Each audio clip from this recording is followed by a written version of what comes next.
I don't know what Last Bible 3 is. I'm assuming it's a JRPG of some kind because that's the kind of thing that they have, but hello! We are here again on a Friday, going to play Arcade Spirits. I'm gonna get through it. I think this is the point where we do the Fireplex Fest. I'm like trying to remember what I named it. But I don't know if something's gonna happen before that. We'll see. We'll see. We'll get to it. Yeah, might as well get into it. Not much preamble today. Let me...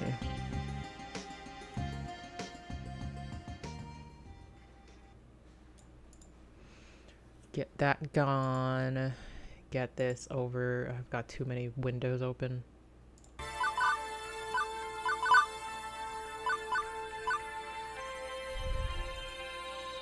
There we go.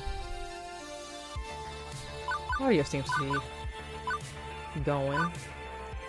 Saturday, May 10th. Oh yeah, that would have been like at midnight. It's fine. Called player versus player. It is interesting how like the chapter release things of it are still present, despite it being like a full game basically. It is a future year 20xdx, and this is my hour.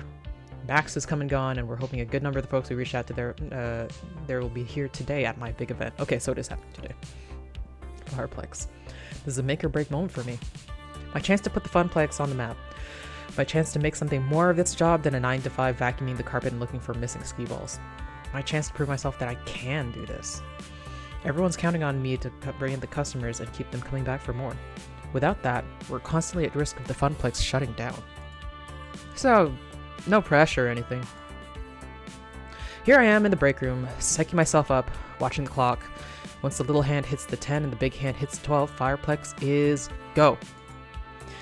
I don't want to be nervous. I don't want to be freaking out like I was at max. I want to face this with absolute confidence. But, well, sadly, I'm me and not someone else, and those old instincts assume that everything will go wrong. Those feelings are still hanging on. Almost time to go. You ready? No. Yes? You know, let's go with yes. Even if it's no. Relax, you're a people person. Go out there and be a person of the people. Yeah! I'll be behind you every step of the way. I thought you were planning to hide in your workshop. Well, turn your back to the door and I'll technically be behind you. And drop by now and then to keep you company, maybe? But definitely focus on the event, it's your big day. Good luck. 10 o'clock, time to do this. I wonder if the person that shows up is the one that you have the highest relationship with. You can do this, Ari. And you know what? Even if the family curse makes you fail miserably and crash and burn, at least you could say you took an honest whack at it. You'll never succeed if you don't at least take a few whacks. With that settled, I pushed through the door and out into the arcade.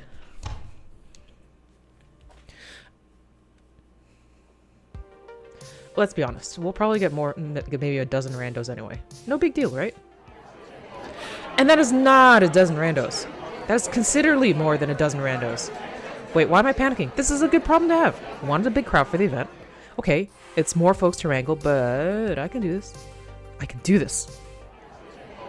Step out in front of the crowd, waving for attention. Hey! Hey, everyone! Briefly, I look down to make sure I'm wearing pants, unlike my nightmares about puddle sweeping. Welcome, everyone, to Fireplex at Francine's Arcade Funplex. We've got some awesome things in store for you today. I'll go over the basics and we can get this party started. First, the token machines will be spitting out extra tokens when you buy $5 or more of them, so make the most of it. Second, the Fist of Discomfort tournament. We're streaming it live on Queen Bee's channel. Sign-ups are at the prize desk. See the giant pink flamingo for details. Third, a high score contest for nearly every other game in the arcade. Register your 3-letter initials with Gavin at the desk to join in.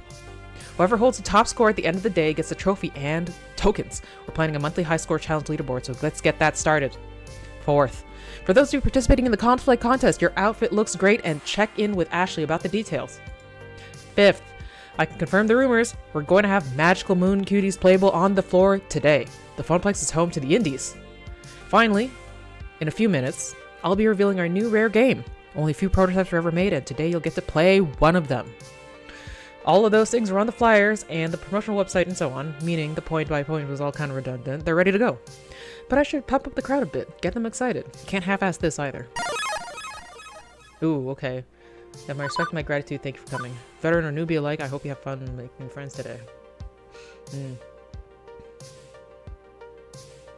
I think respect is too much, and that's not the vibe I'm putting out, because like that's more of like a Hamza vibe. Be like, you all have my respect and my gratitude. But no, I think I'll go with the veteran newbie life. I hope you have fun. The Funplex is meant to be fun for all. Casual gamer or core gamer, young or old, retro or modern. We want everyone to have a blast. Even if you don't walk away with a trophy, you'll be walking out of here with memories of time well spent with these great games and the great people you'll meet today. So anything we can do to make sure you're having fun, you let us know. And we hope you come back to the Funplex again to recapture the magic moments you'll experience today. On behalf of the Funplex, thank you for joining us at Fireplex. Now, let's get gaming. Yep, that got him excited. Right, okay, now it's time to reveal our new rare game and get this show underway. Gavin and I will build a tarp-covered game out from the back room. Except builds in the crowd as it's pushed into place. My friends, I give you Wyvern Keep. Rare laserdisc-based game where you're a daring princess rescuing a prince from the clutches of an evil lizard. And the crowd goes mild. I thought laserdisc games played like crap. Isn't that why they stopped making them? They're not all bad, and they can be kitschy nostalgia at least. Could be fun. Maybe I'll give it a shot after I'm out of the FOD tourney pools. Not the outburst of joy I'd hoped for. Aww. But I thought this game really was sought after by collectors and stuff. That's different from being popular. I suppose. I wouldn't worry though. Today's crowd is fairly hardcore. Once more casual players are wowed by the animation, it should pay for itself. Didn't Ari kind of get it for free? My point stands.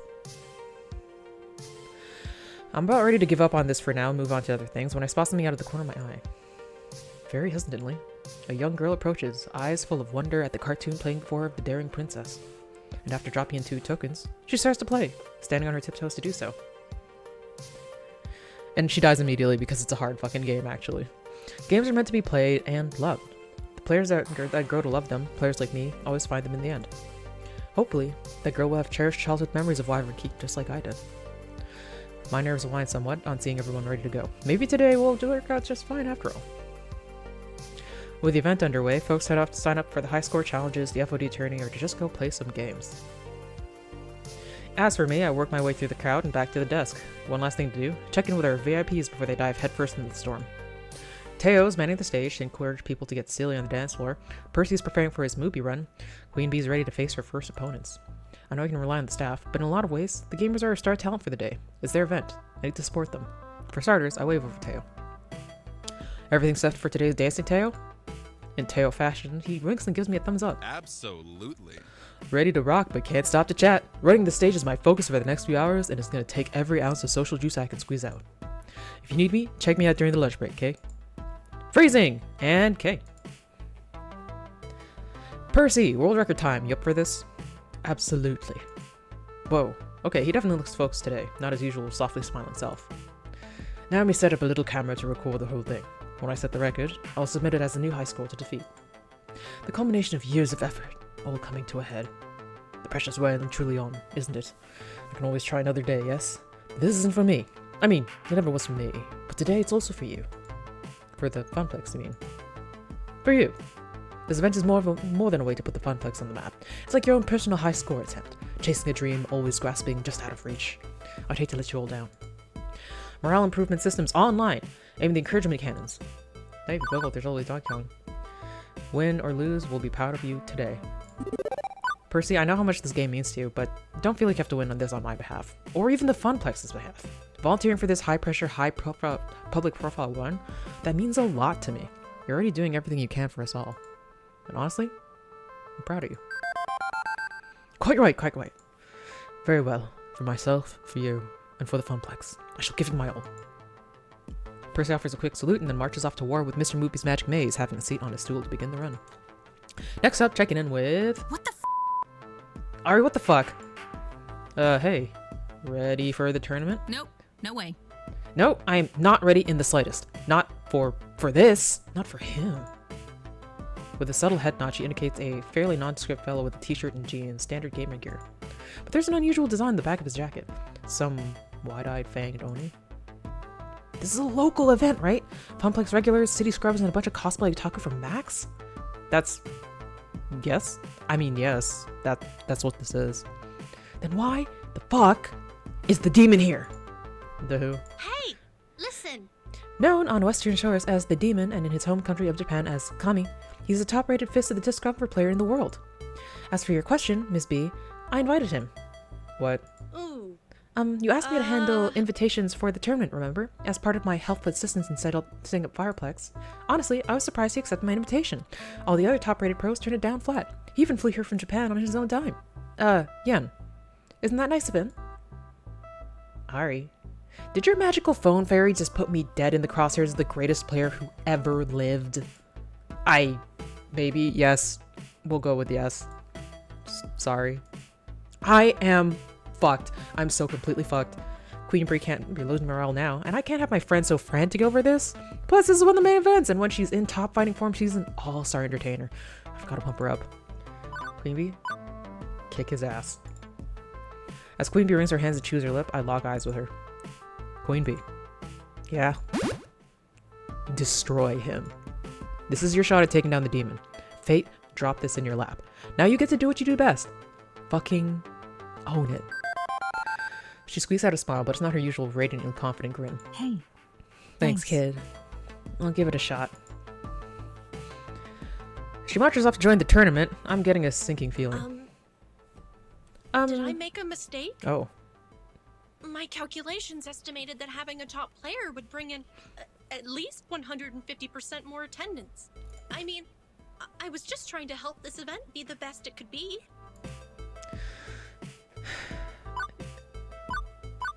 Should have consulted first. I didn't exactly give you a blank check, Iris. I know I wanted you to handle the petty details, but this isn't exactly a petty detail. I'm sorry. I guess I miscalculated. Jeez. I feel bad about this. I didn't want to weigh down Queen Bee's spirit, but it's good that I feel bad, right? That I'm not making a purely quantitative analysis of the situation. I mean, I guess in a way. Humans are rarely purely quantitative. Exactly. That, oddly enough, cheers her up a bit, so she wants to be human. Which is interesting. It's just like, I don't know if it was explicitly said that. Right, that's everyone squared away. For the next few hours, it's floor attendant Ari on duty, making sure Fireplex soars like an eagle, rather than a turkey.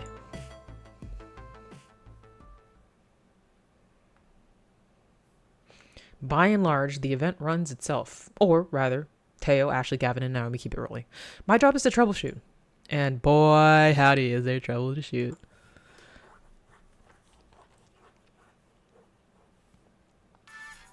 Not 1 hour in and we've got problems. Even if they aren't major ones, I don't want even minor problems to mess up this event. Not even one glass of spilled milk. My stress level is so high that I might start bawling at the sight of it. Beep beep. Beep beep, Ari, can I be of assistance? I'd like to make things up to you after that invitation snafu. Currently, I'm detecting 3 problems for you to solve. Someone beating up a cabinet, a player loudly cursing at a game, and a crowd milling around the vending machines. As for attendant and event manager, it's my duty to make things right. The crowd's already on edge from all the high-stakes competition. Where do I start, though? Don't fucking punch the cabinets! Oh, it's this guy again? This gamer is busy smacking the side of a Wild Rider cabinet. The fake plastic motorcycle handles on the front of the game rattle each time. No, no, no! This can't be happening! Sir, you're not allowed to hit the games. Plus, when Naomi saw this, she'd be as good as excommunicated. Oh, you're that person I got mad at when the fat dude wouldn't stop playing movie, right? Sorry, I've got anger issues. I'm trying to work on them. But would you just look at this? Of all the rotten luck. I got the top lap score. I did it! And now the game's frozen right after crossing the finish line. Honestly, I'm not surprised. Wild Rider is one of our most problematic games, constantly freezing or going splat. Now we fix it at least once a week. It's made in the early 2000 X's, with a janky low polys and low production as values as a whole. I'm sorry for hitting the game. I guess that was pretty rude of me. But is there anything you could do to help me keep my score? I've got a real shot at winning this one.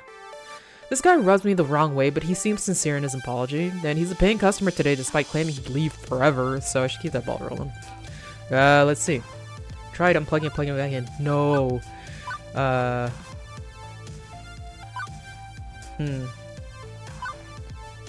We're not doing that. Naomi, see if she can do anything.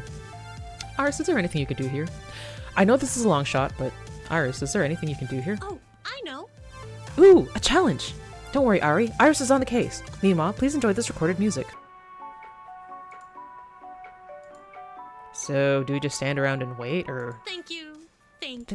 It took some doing, but I searched and searched and found an exploit online for remotely hacking the scoreboard of Wild Rider. First, please reboot the game. With a shrug, I go through the unplug and replug routine. After it boots, of course, it's lost the score. Hacking through the game's built-in Wi-Fi? No! The screen flickers and the player's time now appears at the top of the leaderboard. Whoa, amazing! Hey, seriously, I owe you. And your magic phone, I guess? Right, I'm on to the next game to conquer. I'm going to send Naomi a fan-made firmware update which closes the exploit. I doubt anybody would actually take the time to hack the Funplex's game, but better safe than sorry. Right, got it. Thanks, Iris. You've been a great help. Hooray! What should we tackle next? Soaring around the kids, sharks or second stack machines. No, we'll do this. People wanting snacks is genuinely good. Of all the fucking immature stunts to pull, that motherfucker. Whoa, settle down. Unfortunately for me, the game recognized me immediately thanks to my speech earlier, and also fortunately for me, she calms down considerably too. Shit, sorry. Glad you're here, I need your help. I mean, just look at this shit. Curious, I take a look at the currently top score on Qbert, which is registered to the initials ASS. Heh, that's me. Can you believe it? Someone beat my top score and then put in joke initials to ruin my day? I know exactly who did it too. Steve. That son of a bitch. He's always pulling shit like this just to mess with me. Hey! There he is! Steve, get your ass over here! Steve glidens over with a bemused smirk, rolls on over to join us. Ew. Look at this motherfucker. Joy. Something wrong? Of course something's fucking wrong! You stole my high score! Did I? Oh, look at that. Guess I did. Sucks to be you, huh, Joy? And your initials are? Because I know for a fact that Gavin wouldn't have you register for the high score competition as ASS. So I play a little joke. So what? There's still my score up there. I'm taking home that trophy tonight. Urge to kill, rising. Must control. Fist of death. Gavin's the scorekeeper today. He makes the call. If you got a dispute, you take it up with Gavin at the prize desk. He's the judge, jury, and executioner for all things high score related. Already texted him for you. He's on the way. Gavin takes one look at the high score board and frowns. Really? Really? And who exactly is Mr. Ass? Well, Gavin, technically that's former WWE Tag Team champ badass Billy Gunn. But today's just this guy right here, Steve. Good, Steve. You're out of the tournament. What? We can't wipe the game scoreboard to get rid of your joke score, not without losing the real top score underneath it, meaning we're stuck with this for the rest of the day. Getting you out of my hair, almost, but not entirely makes up for having to deal with that problem. But that's not actually my score! I was just kidding! I didn't put ass in there! It's somebody else! Ari. He claimed it was his until you showed up. So he's either a liar or a prankster. We're done here. Steve, you're out of the running. One more incident and you're out the door. I don't have to stand here and take this crap! You don't want me here, I'll give my business to Deco's Palace. And off he goes. Wow, that's some arcade justice right there. Thanks so much! Happy to help, but if you don't mind keeping the swearing to a minimum, we got kids here. For you, anything. No longer swearing, Joy. Pretty intense stuff, but the problem's basically solved, even if Dekonami is earning a few more quarters today. On to the next problem. Like, we don't really want a problem customer, so they can have it. Wait a second. As I look back around to the center of the room, I can't help but notice two things. Percy's looking oddly irate, and Queen Bee is missing. My instinct says I should tend to our VIPs first and foremost. I don't think I could cover both of them in time, but I could at least help out in one of them. Even if it leaves the last of those crowd problems twisting in the wind. I don't know. This is a triage. Where should I focus? Let's go see Queen Bee. Approaching lunchtime, so maybe she's off getting food? I'm not so sure. The Queen Bee I know would be watching her at the pyramid pools and studying her opponents. Heck, I've seen her pack protein bars for a quick lunch rather than walk away from FOD. I decided to check in with Gavin, who has an eagle's eye view of the entire event from his perch at the prize desk. Hey, Gavin, I was wondering where. She's in the employee break room. Where Queen Bee is. Okay. I'm honestly kind of surprised you let her in there. It's crowded in here, and one less anxiety-riddled gamer in the mix is probably healthy for the event as a whole. If you'll excuse me, I've got scores to tally. Best of luck. Okay, I guess Inés was that. Weaving through the crowd and making my way over to the employees-only door. I scratched out the apostrophe last week. Really took that to heart. Sure enough, Queen Bee is here, thumbing through her social media feeds. Hey, QB. Oh, hey, kid. So... sup? Oh, not much, really. Just wondering what I'm gonna do after L7 boots me from the team. I lose all my subscribers, and I'm lying downtrodden in the esports gutter begging for tokens. So, not much, really. Okay, I get that you feel the need to hustle 24/7 and that the pressure's on. You're constantly being evaluated and judged and put under the magnifying glass. Is this meant to be comforting? My point is, I didn't forget what you told me before. But isn't this different? You're up against the best player in the world. Who would expect you to win that fight? One loss, that loss in particular, can't ruin you. Queen Bee sighs, locking her phone for now and tucking it away. Her face still wrought with trepidation. Look, kid. It's complicated. There's things about L7 that I don't talk about. Some really fucked up things. It's not just a pressure to perform. It's a pressure to perform perfectly at every second of my career. Its expectations beyond the norm, beyond what anyone else on my team has to deal with. Simply put, I'm a woman in esports. This is what changes everything. Sorry to hear that. Someone giving you trouble? Oh, Queen Bee, I'm sorry to hear that. Listen, if someone on your team is making your life miserable. What? No. No more misery than what I have to deal with on the daily from the persistent internet trolls. The shit I get from my team is way more subtle than that, but it stings way more than the normal barb. Do you know why L7 signed me in the first place? Were you a diversity hire or some dumb shit? I'm their mascot. The only lady on a male-dominated team. Man, like, I don't mean like diversity hires are dumb in general, but like the idea of like actually hiring somebody just for optics is weird. I was just so excited to be getting a pro contract in the first place that I didn't look any deeper. You know, I really should have looked deeper. If I did, I would have noticed their history. Oh my god, are they like, you know, like huge fucking SA Central? Women gamers hired and fired over the years, always let go for performance issues. Performance issues, my ass. They have a rotating slot for the obligatory eye candy hire, and everyone knows it. Aw, man. And now I'm starting to hear rumblings about my performance. It's like I'm getting too old for them, and it's time to trade in for a younger, hotter esports star. And it's not like any of this is in writing. Oh no. They never say why it happens. It's to avoid the legal system, obviously. They blame the gamer every time. Poor performance. But it's as plain as the nose on your face. Instinctively, I go cross-eyed, trying to look at my own nose. Well, maybe not my nose. Mine is a work of sublime beauty crafted by the gods themselves. You know, this kind of shit happens all the time in esports. Montages and interviews are always focused on me being a woman and not on my skills as a gamer. I mean, it's not just in esports, it's soaked into the entire fucking gaming culture. Women, LGBT+, POCs, minorities, people with disabilities. Basically everyone who's not in the industry marketing target has to work extra hard to get where they want to be and get treated like shit along the way. I fought tooth and nail to get to where I am now, and have to be threatened because I don't uphold to their sexist standard anymore is, frankly put, bullshit.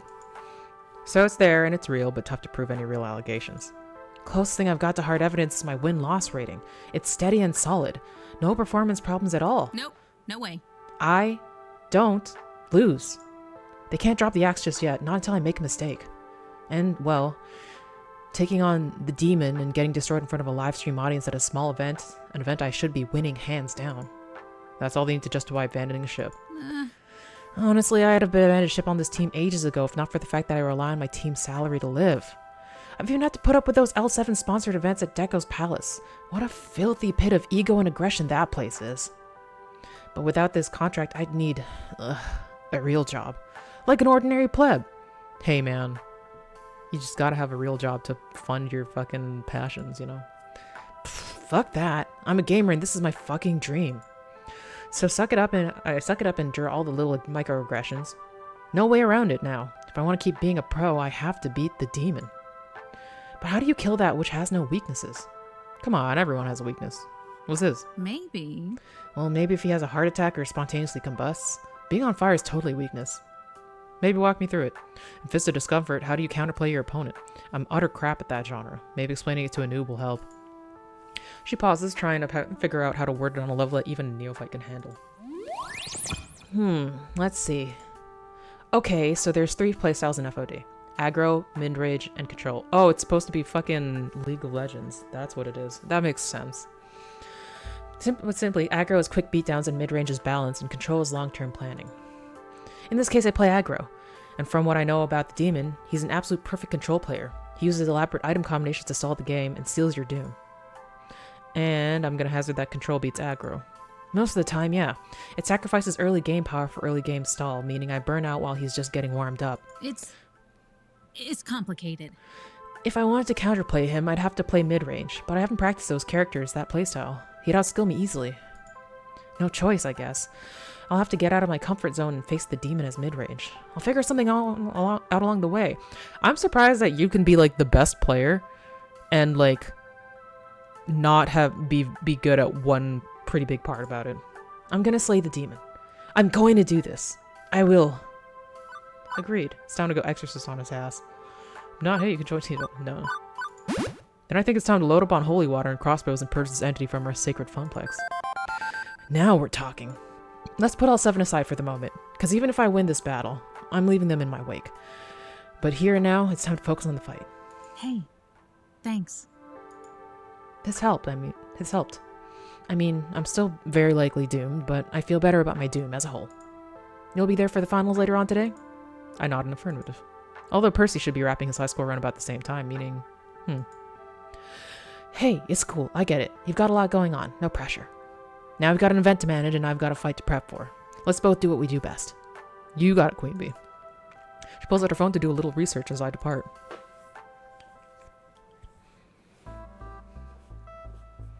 Half a fireplex in the can. Have to go.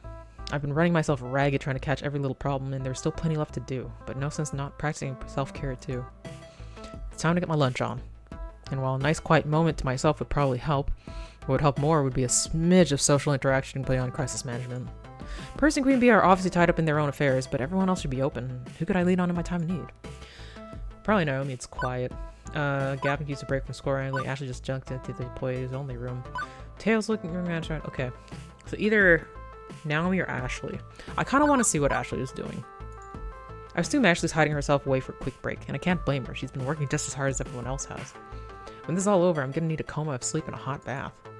While I dream of better things, let me check in with Ashley to see if I can lower her burden. Oh, hi! Oh, hey! You want to get some lunch? You read my mind. I'm psychic, you know. Whole story, then? To the whole story!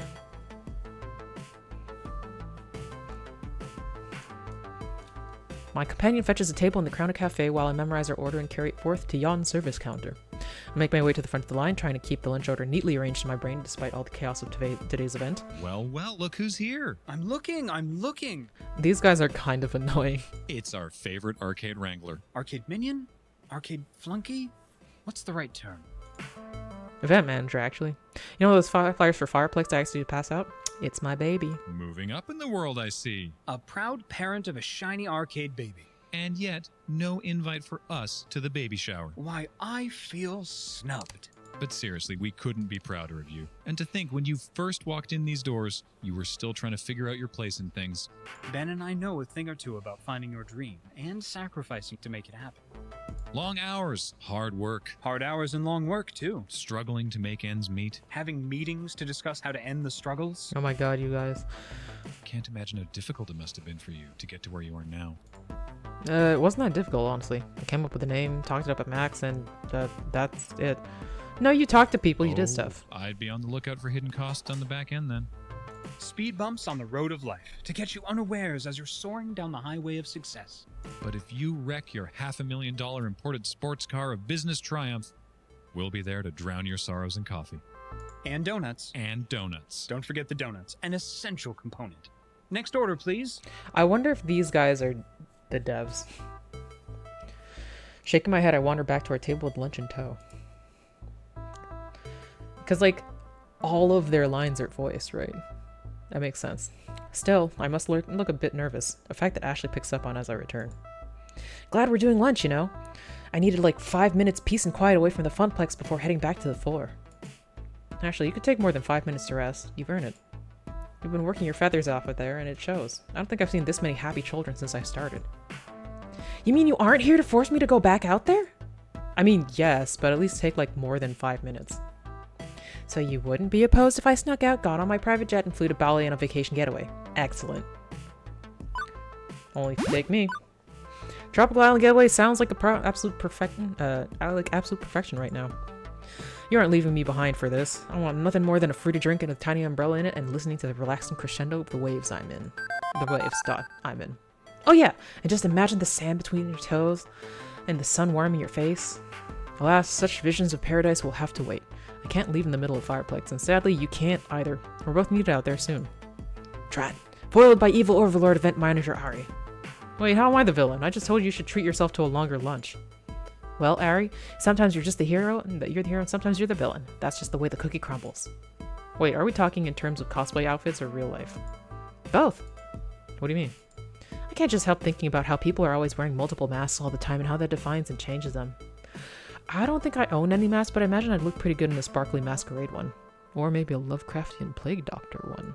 Those are both pretty sick. We can go shopping for masks later, I promise. But like, when I'm here, I'm Pinky the Funflex Mindo. When I'm at Max, I'm Angus or whoever else I'm cosplaying. When I'm alone, I'm just plain Ashley.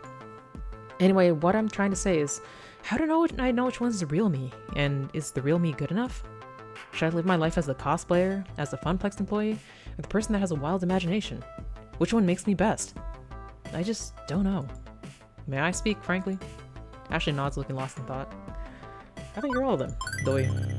If you really think about it, it doesn't make sense that all of these aspects make up who you really are. You shouldn't have to feel like you define yourself by one role. You can be as little or as much of one mask as you want. For me, my family has always had defined ourselves by our misfortunes and our ability to meekly adapt, but I'm learning to see past that. I'm defining my own set of rules on who I am. Sometimes I'm Ari, who makes gutsy or quirky decisions, and sometimes the right path is what I've always known, and I just go with the flow. No path or choice is wrong, it just is. You know, you are so right. Sometimes it helps talking with your friends about what's been bothering you, yeah? Yeah. It's nice to hear your thoughts and be able to bounce ideas off of you. Friends are just the greatest, aren't they? Totally. I'm so happy to have not only you, but everyone at the Funplex in my life. We've all really bonded with each other, haven't we? Absolutely. In fact, I've got more friends than what I know what to do with. I feel so much better after chatting with you. That really, really helped. Thanks. Now that I feel fully invigorated, it's time to continue to endure the rest of the day. Ashley stands up, beams a smile, and flashes me a victory sign with her hands. See you back out there.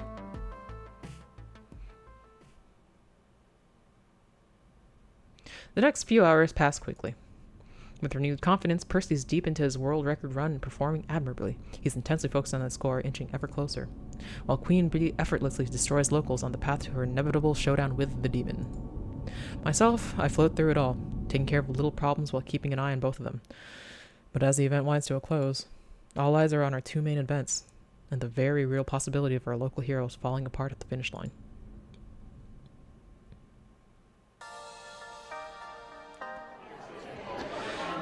Technically, the arcade-wide score competition is still on, but the crowds are ignoring the games in favor of crowding around Fist of Discomfort and Loopy. Percy's been on a solid run since his earlier fumbles.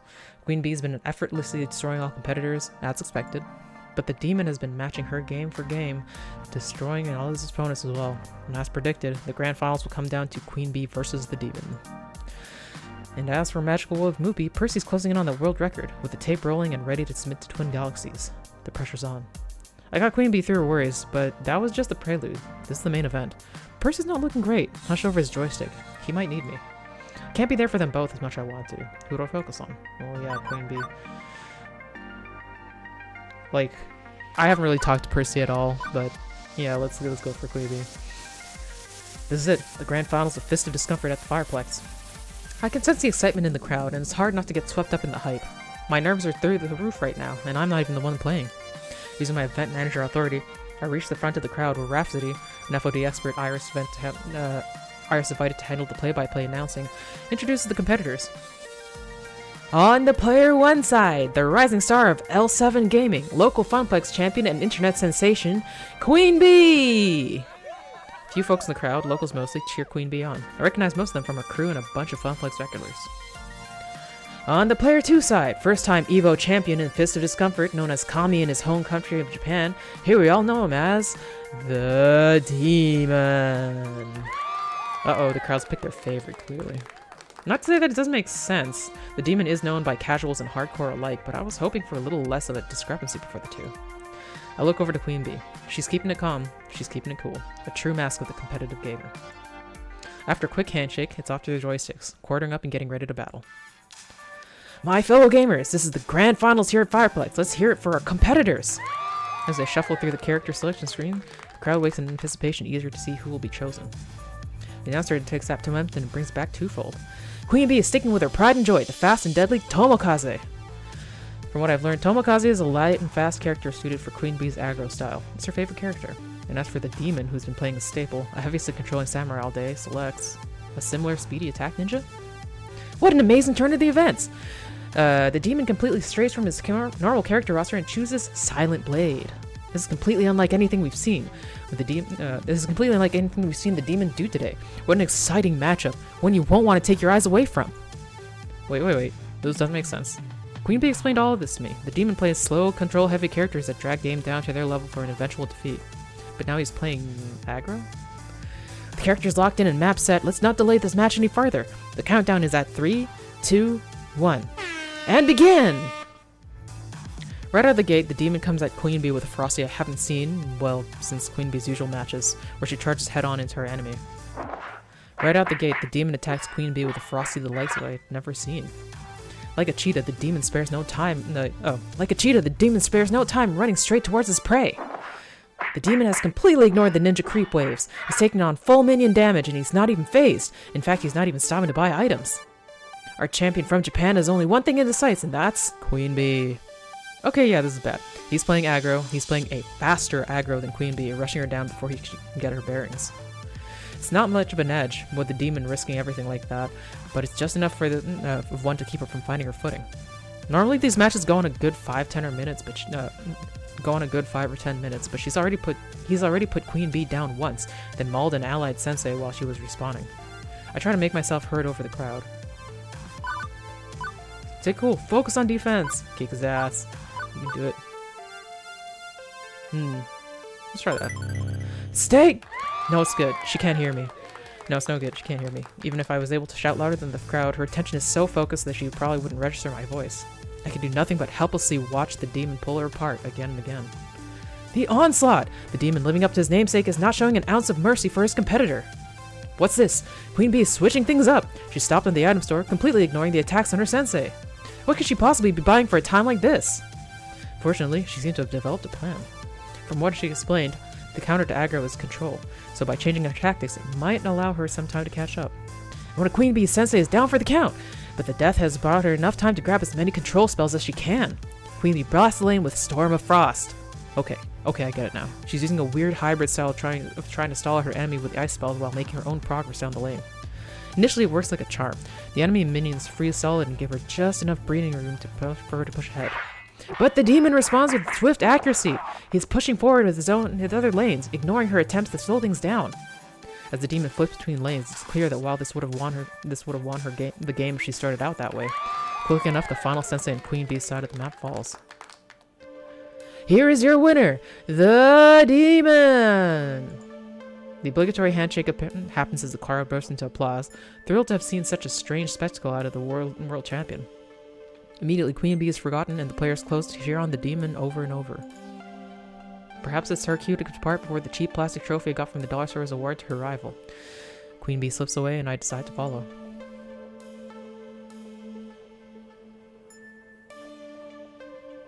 I find her in the break room, collapsed in one of the folding chairs, face in her hands. Quietly, I take a seat next to her. I don't know.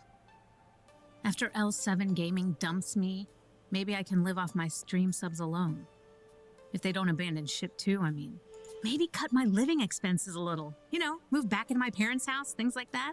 If worse comes to worse, maybe Naomi will carve out the insides of an unpopular game and I can sleep in there. Men piece of bagels. Breakfast of champions. I'm sorry things didn't work out, Queen Bee. Hey, if it helps you feel any better, I feel awful right now too. I'm sorry this happened. You got my sympathy. Normally that sort of sentiment is seriously not my thing, but today, yeah, I'll take it. Thanks, Ari. Wait, I've graduated from Kid? Thanks, Kid. That's better. And hey, maybe your team will do just as understanding as me, right?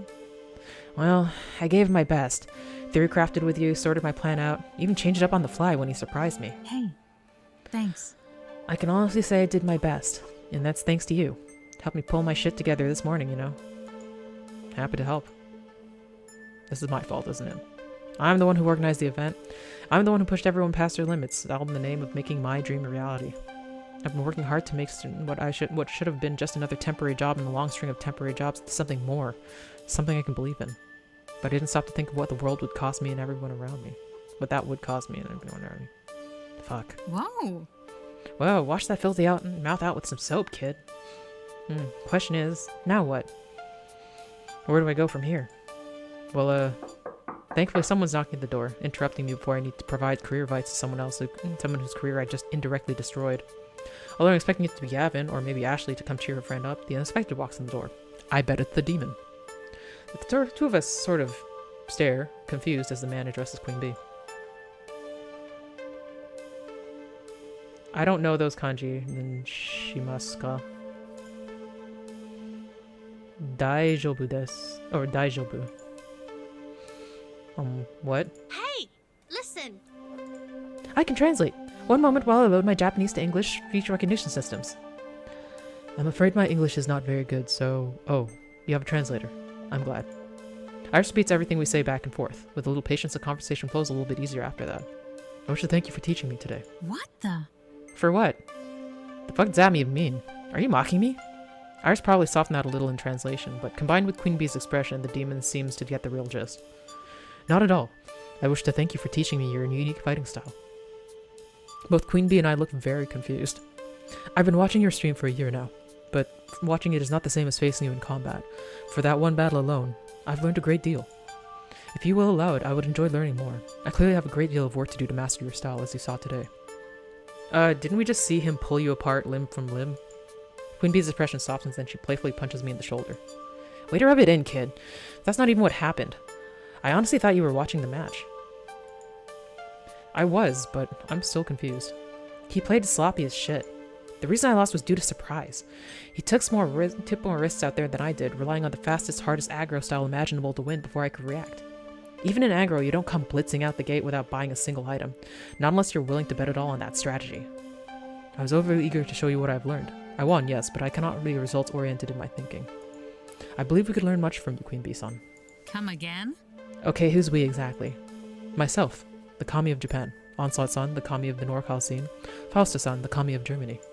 We're assembling a team. Winds that blow from all directions at once, carrying with them wisdom from across the arcade world. A verse team for players. By players. But we require an aggro-style champion, a Kami of the East Coast scene, in America. We would be deeply honored if Queen Bee-san joined us. He offers a deep bow. Neither of us know quite how to... As he offers a deep bow, neither of us know quite how to react to that. Queen Bee speaks up first. Hold on. You're offering me a job? That's why you came here? Hi. I've been scouting for talent to compete our team, but I've yet to meet anyone quite like you. You are intense, wild, daring, and exactly what we need. But I could not know for certain until I attempted to surpass you in direct combat. I attempted, and I failed. Winning the match is irrelevant. My play was insufficient. However, if you wish to remain loyal to Adsliff Gaming, I understand. Fuck them! Them right in the ear! No. I mean, let me look into my contract situation and square things away first. But, you know, I'm interested. Yeah, interested. I almost barely saw the hint of the possibility of a glimpse of a smile on Demon Thirst now. I mean, he looks like he's kind of smiling. And it's gone. Thank you. Please, take all the time you require. Fate willing, we will welcome you as one of the 4 Heavenly Kings. That's a sick title to get, though. We will at least have found our queen.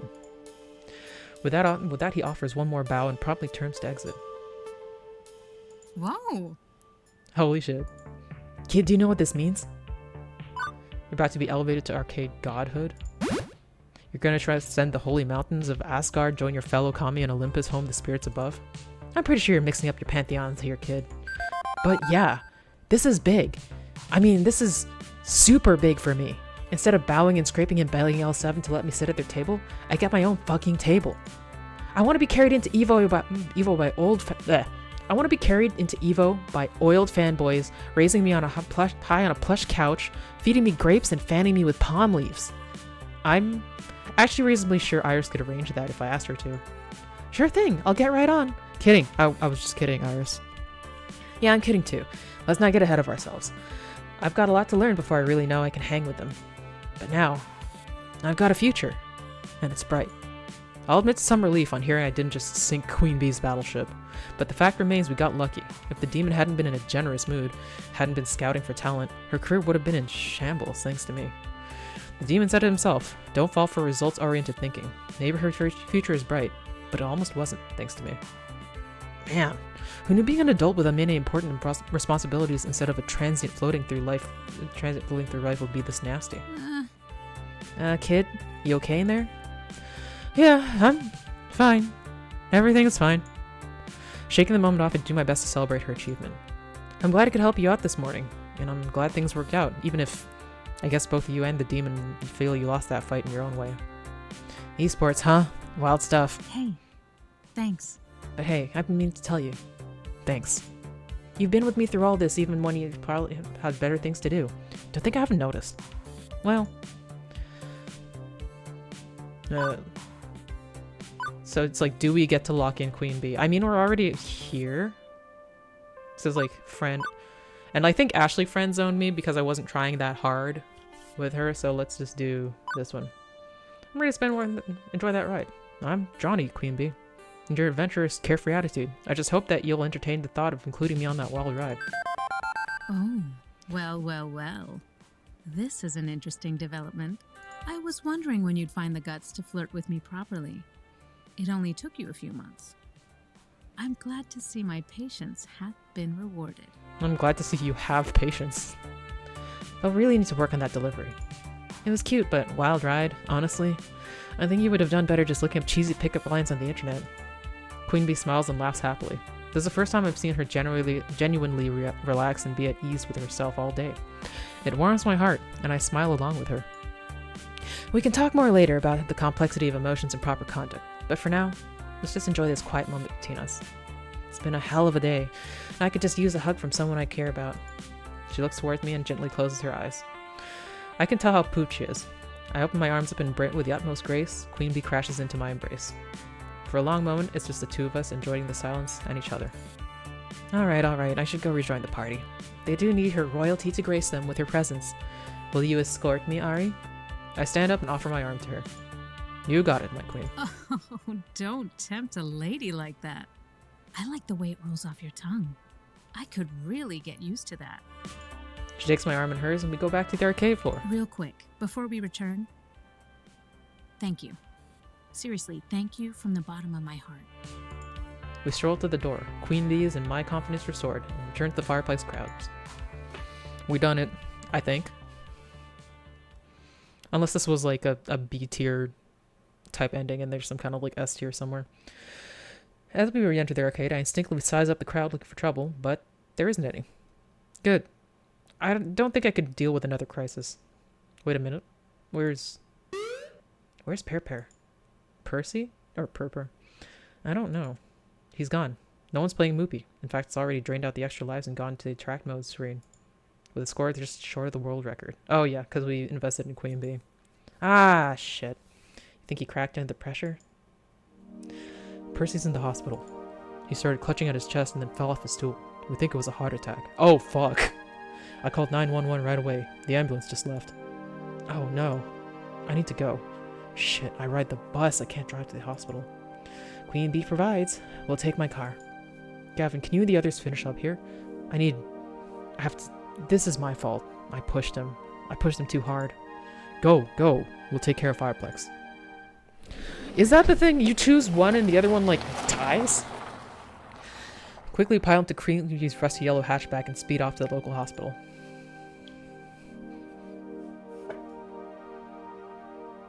The hour is growing late, but we managed to find his room just before visiting hours are over. And inside, lying in a hospital bed. Oh, hello there. Wasn't expecting visitors. How do you do? Is the event going well? How do you do? Seriously, how do you do, Percy? Exactly. What's going on? Are you okay? Oh, Tosh, it's nothing. Just a hot tremor. Wasn't even a full arrest or anything. They're keeping me overnight for observation. I'll be back at the Funplex before you know it. Still have a high score to defeat after all. Are you fucking kidding me? Pear, come on. You're hooked up to an ECG. I can see your heartbeats. It's not nothing. It's just a little issue, that's all. A medical mishap which runs in my family. I wasn't quite expecting to accelerate this quickly, but that's life, isn't it? So it wasn't stress related? Well, probably didn't help, but can't say I was feeling sharp as usual this morning. My fault, really. All my fault. How serious is this condition? And be honest with us, Percy. No holding back to keep us from worrying, because we're gonna worry whether you like it or not. Yeah, what the kid said. Well, Well, they said 2 years left to live, but science isn't an exact science, I suppose. Fucking 2 years left to live. Jeez.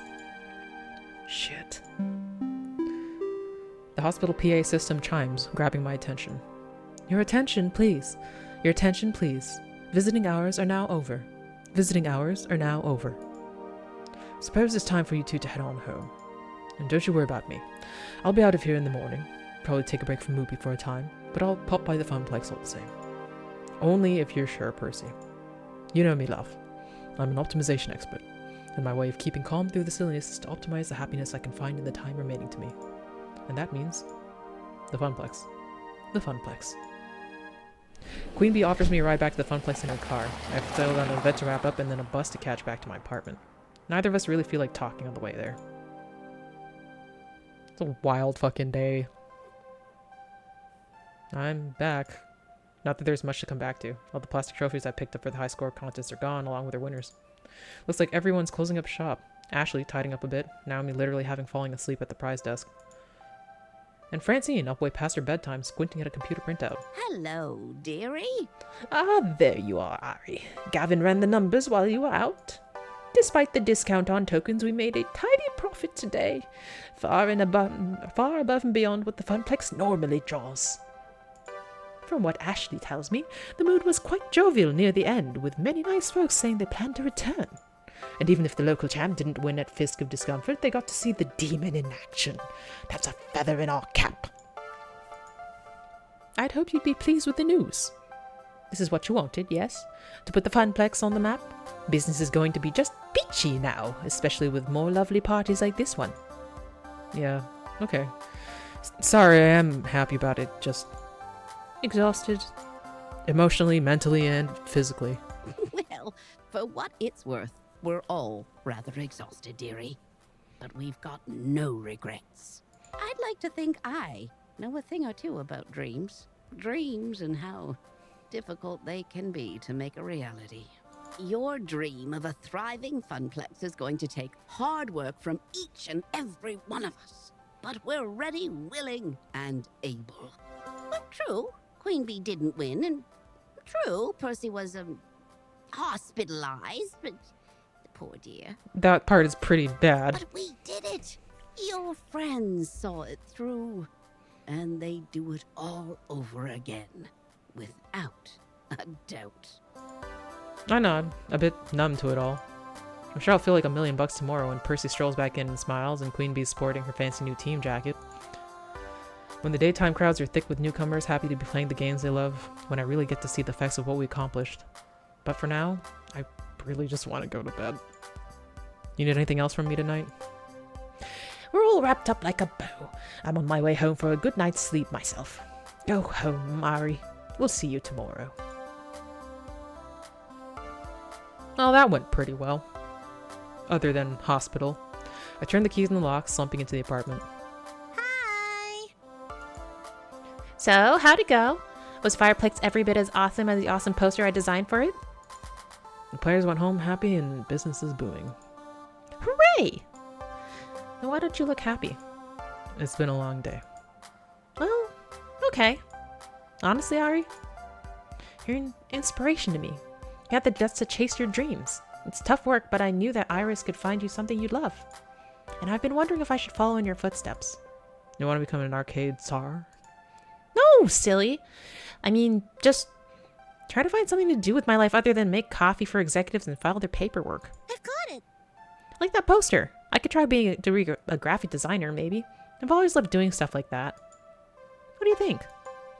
Except that following your dreams can run you ragged like it did to me today. But that's what it's for. You kind of have to, like, kill yourself over what you're doing a little bit. A little bit. Life balance is very important, but, you know, it's your passion. You kind of, it takes part of your soul because that's what you want to do, kind of. It could nearly torpedo your future. Could even kill you. Is it worth it? Is it really worth all the trouble? Yeah, like what? What else are you gonna do? Maybe you can find a graphic design firm? I'm already doing fine, stick with it. Follow your dreams. Francine's right. I chose this path. I chose to make my life difficult in order to make my life into something. Juniper's helped me out along the way, and I should help her in turn. I'm not gonna lie, it wouldn't be easy, not by a long shot. But yeah, I think you should chase your dreams. Become an artist on your own terms. Thank you. I knew I had the right idea. Thanks, Ari. Even though, like, art is not as easily viable as, like, trying to fucking run events in an already running business. You need to go to bed and sleep. Tomorrow I'll make you pancakes as a reward for my hardworking arcade czar. You used to have pancakes every morning during those summer trips, right? Your mom made them. That was ages ago, Juniper. When my folks could afford trips to the shore. And Juniper gives a wry smile. I think I know exactly how we can celebrate your newfound success. How about a beach vacation? Yeah, why not? Fucking beach episode. You've cleared level 04 of Arcade Spirits. A winner is you. Now let's see your score. Oh yeah, we did like top out Queen Bee. You're on Queen Bee's good side. Beats being on her bad side. You're proven to be a gentle, sweet, and compassionate soul. Also, you've scored 14,300 points. Woohoo! Today's pizza fact is, the world's largest pizza covered 10,000 square feet and measured 140 feet across. It weighed in at 44,457 pounds. Do you want to save your game before? Yeah. Save the game.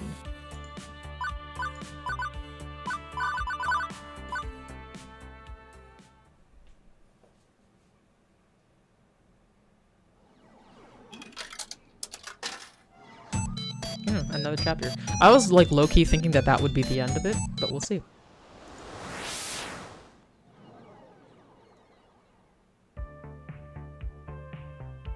It's the future year 20xex. Hold on. Can we... Hold on. Ooh, we got unlocked stuff. Oh my god, we got so many more fucking chapters. We're only halfway through. That's interesting. Your winner! Your winner! Wyvern Keep colors. Yeah, it looks like... It's... I know it's like Dragon's Den, or Dragon's... I think it isn't Dragon's Den or something, but it kind of looks low-key inspired by fucking, the Wand of Gamelon. Harvey Keep sketch.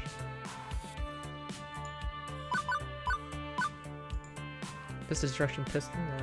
Art similar to MOBAs, the goal is to fight your way through the ninja creeps and attack the Y Sensei at your enemy's dojo. You can only switch between 2 lanes specifically. Yeah, MOBAs. With a mix of cooldown space abilities. Huh. Oh, so that's like normally Queen Bee playing, and this is like her against the demon. Cosplay sketches. Eye holes. This is the especially uncomfortable one. Types of knee pads. Frog ferret. Arcade test sketch. Funplex render. Ooh.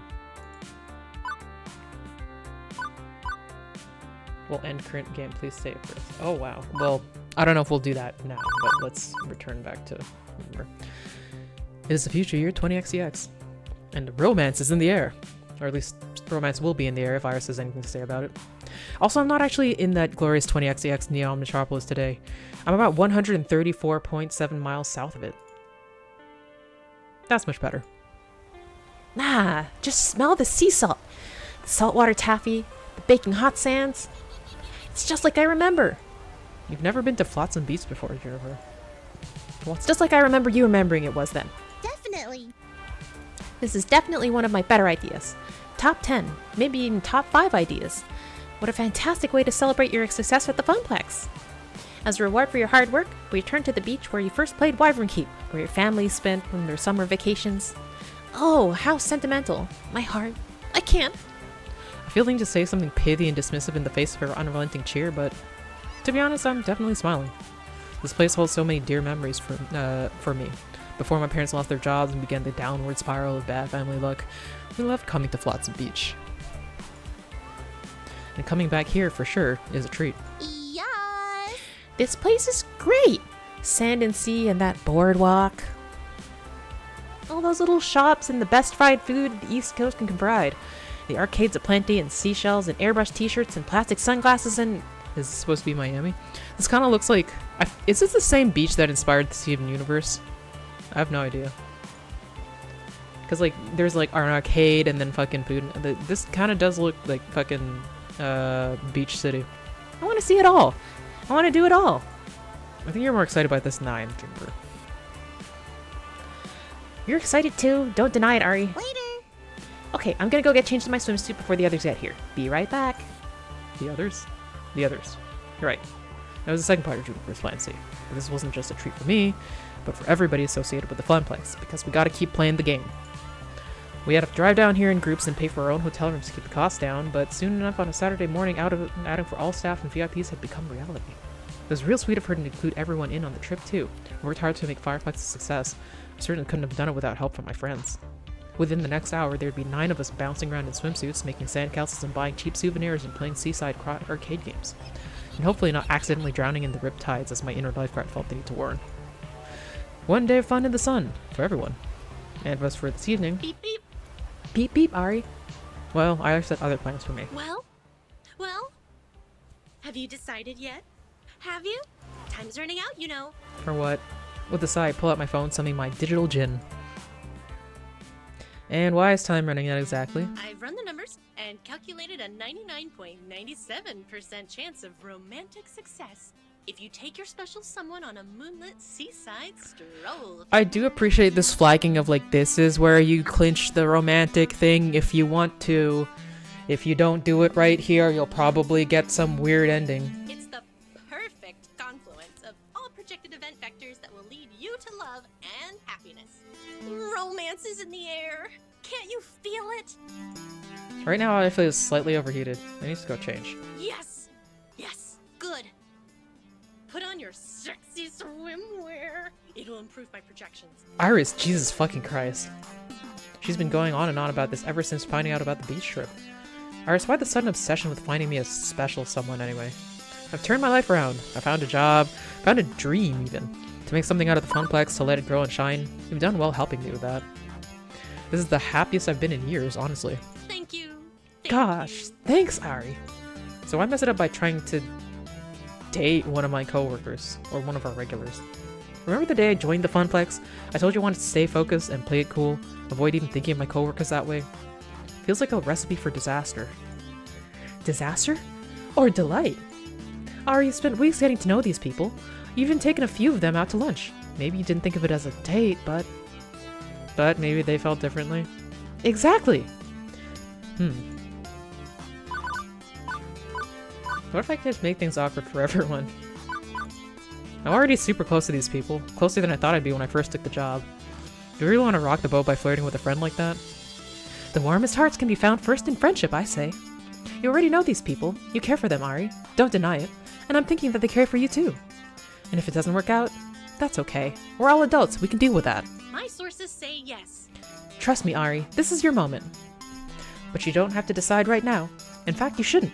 Take the day with all your friends to really think about it. After dinner, I'll have finished my number crunching, and we'll have your final relationship scores. That'll help guide your decision. Let's take a look. Behold! Weeks of emotional data, fully analyzed. I bet you make an excellent player too for Queen Bee. She'd be happy to beat you up too. In Fist of Discomfort. Unless you're both into that, I mean. So that's it, it's decided. No. The points are just a guide. And it's not like I'm gonna force you to woo someone just because they're your top match. I still need to calculate how well your personality matches what they're looking for. That'll net you bonus points. Consider it food for thought, you know? And you've still got the rest of today to see who you're a good fit for. Maybe cram in some more time with them. Anyway, keep an open mind, yeah? By the way, according to GPS, your potential romances will be here in less than 2 minutes. Have fun! I hastily jammed my phone back in my pocket before anyone could hear that. Dang it, Iris. I should have just chillaxed by the sea, maybe found that old arcade where I once played Iron Keep, and had a pleasant time. But now I need to be sizing up romantic partners? Although, maybe there is someone I've been getting close to. Something I think I wouldn't mind being closer to, in fact. It has been a long time since I felt like I could even try having someone to share my life with. Maybe it's time to look for love again. But for now, I decided to focus on the day ahead. Fun in the sun. Good, clean fun in the sun. Very innocent and chaste fun in the sun. Sure, I can do that. Right? Hello, Flotsam! Your queen has arrived! Morning, Ari. Is this a private game of beach blanket bingo, or can we join? Innocent. Chaste. Fun in the sun. Where can I set up my parasol? And how's the surf? Tay was thinking of doing some surfing. I rarely get a chance to surf these days. Looking forward to breaking out my old board and hitting the waves. I was gonna play the Beach Boys all the way down here from the city to help get in the mood, but Queen Bee vetoed it. Hey, if you want a free ride in my beloved Beamobile with your board strapped to my roof, you listen to my music, Mr. Dance Fans. Oh hey, there's a perfect spot. Let's set up there. Catch you later. I'd better go help her. See you there. God damn. That is some eye candy for sure. I suddenly feel a bit inadequate in terms of proper beach bod and attire. We're here! Excellent. Ah, good. Queen Bee brought an umbrella. Yeah, honestly, I don't really tan so much as burn to a crisp. Honestly, I'm mostly here for the shopping in the arcades. I'm curious to see how these arcades are run as well. Maybe I can talk to a manager, get some tips for how to handle a very transient audience. Ugh. I meant to play in them, not to study them. Sheesh, Gavin, we're not here to work. Can I do both? I'll go join the others for now. It's been a long drive. I'd love to stretch out a bit. See ya. Ooh, me too. I'm so cramped from sitting in that van. Wait for me. Stretching. Yes, stretching is good. Flex those muscles. Ooh. All right, the beach. I haven't been to a beach in ages. Not since my sign spinning days promoting that funnel cake place. I love, like, she's constantly, like, projecting the trans colors, so I'm kind of like, are we? Is that what we're doing here? And I guess that where was that one time we did a beach shoot, but that was last summer, so yes, ages ago. Feels good to be back in the sun. The last beach I went to was back in England. Considerably more cold and overcast than this, I'm afraid. Before you ask, because Ashley already asked again and again on the drive down here, I'm not going to explode in direct sunlight. My condition is quite stable today. Sorry, Percy, but you are part of the crew. That means we care about you. I promise so. We won't treat you like you're made of glass. You're still good old Percy to us. Much obliged. Thanks, love. All the same, I think I'll grab a spot under that umbrella before all the good shade is taken. As for me, last one in the water is a landlubber. The water. Yes, getting wet and cooling down. Being like, oh no, they're hot. Party! Hello, dearie. Afraid my bikini days are behind me, but I'm happy to be here all the same. I do so love to be out in the sun. Lovely beaches, lovely weather, lovely people. Good to see all three present and accounted for. Absolutely. Yeah, I rented an extra parasol and some chairs for Miss Francine and I. And for you too, Ari. Plenty of room if we can squeeze in. That's like the home base with your moms. My, how cozy. Well, okay then. This is a new context for me to be observing these people in. But fun in the sun, right? Above all else, this is to be a day of celebration and cheer over the success of the Funplex. With that firmly in mind, I join everyone and we get this beach party started. Although it doesn't take long for the group to start splitting up. There's just too much to see, too much to do. I know from my vacations here as a kid that you can't really try everything in one day, but unlike me, they're noobs. As an adult, I know how to budget my time, to do the things I really want to do, and hang out with the people I really want to hang out with. Despite my attempts at good, clean fun, Iris's words are still running through my head. By evening, I need to make a decision. That means if I'm seriously going to make a move, like she suggests me I do, I should spend my time wisely leading up to that move. So what next? Okay, I'm still going to try to, like, just make the decisions I feel like doing because this is the first run, even though we did sort of, like, swerve into one direction. Sandcastles, volleyball, Carney games, and Juniper talking with her Iris. I don't... Is Juniper one? She's not on the... No, I can't see it right now. Honestly, of all these... Even, yeah, Queen Bee is there, and yeah, volleyball. Like, this is a bit too cutesy. I don't know. I don't know about Carney games. I feel like that's work. Yeah. I don't know. Let's do it now. Queen Bee and Gavin have taken up a friendly little sports competition here in the sand. Beach volleyball has always been a favorite pastime of beachcombers. It's fun, competitive, and what's not to love about watching athletic people show off their, skills. Granted, when my family got together to play, we just ended up hitting the volleyball around and never really kept track of the points. That's the best way to play it. That's the way I always play it whenever I'm with friends. But it's always something I enjoyed, even if I wasn't very good at it. Maybe Gavin and Queen Bee will let me join the fun. They're probably playing with the rules and points. If I'm lucky enough to I'll even get to bump, set, and spike it. As I jog closer to them, Gavin is occupying the far half of the court. Closer to me is Queen Bee's side of the end court. It's easy to see that both of them have expressions of sheer determination on their faces. Gavin is cool, calm, and collected, while Queen Bee is grinning ear to ear. Both are reveling in the contest. Each is in it to win it. I'd take some catastrophic event for one of them to back down, like a tsunami. And even then, I bet they'd be bopping the volleyball back and forth while fighting against the wave. But this is a momentous 1v1 between two of my most competitive friends. It's unnecessary to play with Queen Bee's cutthroat nature, but Gavin, his ambition is just as fierce even if it's less vocal. He'd do everything for the Funplex to succeed, and he's taking that same attitude to beach sports. Are you sure you're ready for this next serve? Yeah. You better believe it, pretty boy. I'm ready to spike this ball so hard it'll cause a quake beneath your fucking feet. Excellent. Huh. If it's anything like your last attempt to score, I'll win this match in record time. That's enough talking. If I can shut up and serve it. Hi, Queen. Eat this! Or guess not. Maybe I'll just try Gavin. Hi, Gavin. Not today, Queen Bee. I'm not sure I'm gonna get a word in until this whole ordeal is over. The concentration is intense. Game faces are on, and they see nothing else but the competition before them. I might as well take this time to watch them play. Hopefully, they'll notice me. Gavin gracefully executes an underhanded serve with the volleyball and glides over the net, mere millimeters above it. In all fairness, it was a perfect serve, but Queen Bee returns with a dig up high. With enough time, she easily squares her pose and spikes it down towards Gavin's side of the court. Gavin doesn't have enough time to respond, and it falls hard into the sand. Queen Bee claps and stomps her foot into the ground in unison. Victory! Ace! Technically, that's not an ace. An ace would be a point scored off a flawless serve. Queen Bee laughs and sticks out her tongue. Technically, it's putting me in the lead. It went on like this for quite some time, both of them volleying balls and serving quips. Meanwhile, I stood by and could do nothing but look on longingly. I just wanted to play. Not that I'm complaining much. But Queen Bee and Gavin are the most athletic of the crew, save for Teo, and well, let's just say the sand isn't the only hot stuff around here, to be honest. So just watching them glisten as sweat drips down their bodies. Yeah, that isn't really a problem for me. It's enticing, and the gameplay isn't that bad either. Even though I've only been standing here for well over 10 minutes, neither one has acknowledged my presence. That is, until Gavin hits the ball straight in my direction, soars all the way to the back corner of the court, and lands right at my feet. Queen Bee turns around to see where the ball fell. Hey, Ari, that was out, right? Oh, now I get it acknowledged. I think not. That was clearly on the line, Queen Bee. The point's mine. No, it wasn't. It was completely out of bounds. You might want to get that prescription on those glasses checked out if you can't even see that. Fell right next to Ari, who will undoubtedly confirm this fact. You clearly had the best vantage on it. Tell us what you saw. Sure. I'm calling you right now. This is for the win. If the ball is in, Gavin gets fucking bragging rights for the rest of the day. But if it's out, then I win. So all I have to do is make the call. Uh-huh. Yes. I wasn't paying attention. You both win. We'll say, because we're already there. The line itself is a thin rope cord held by simple tent pegs, so I can see why it would be hard to tell if the ball fell around it.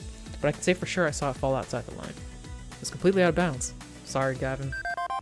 Point. Set. Match. Oh, GG. Queen Bee takes a very long moment to gloat. Granted, that's more the tennis term, but I think Gavin gets the gist.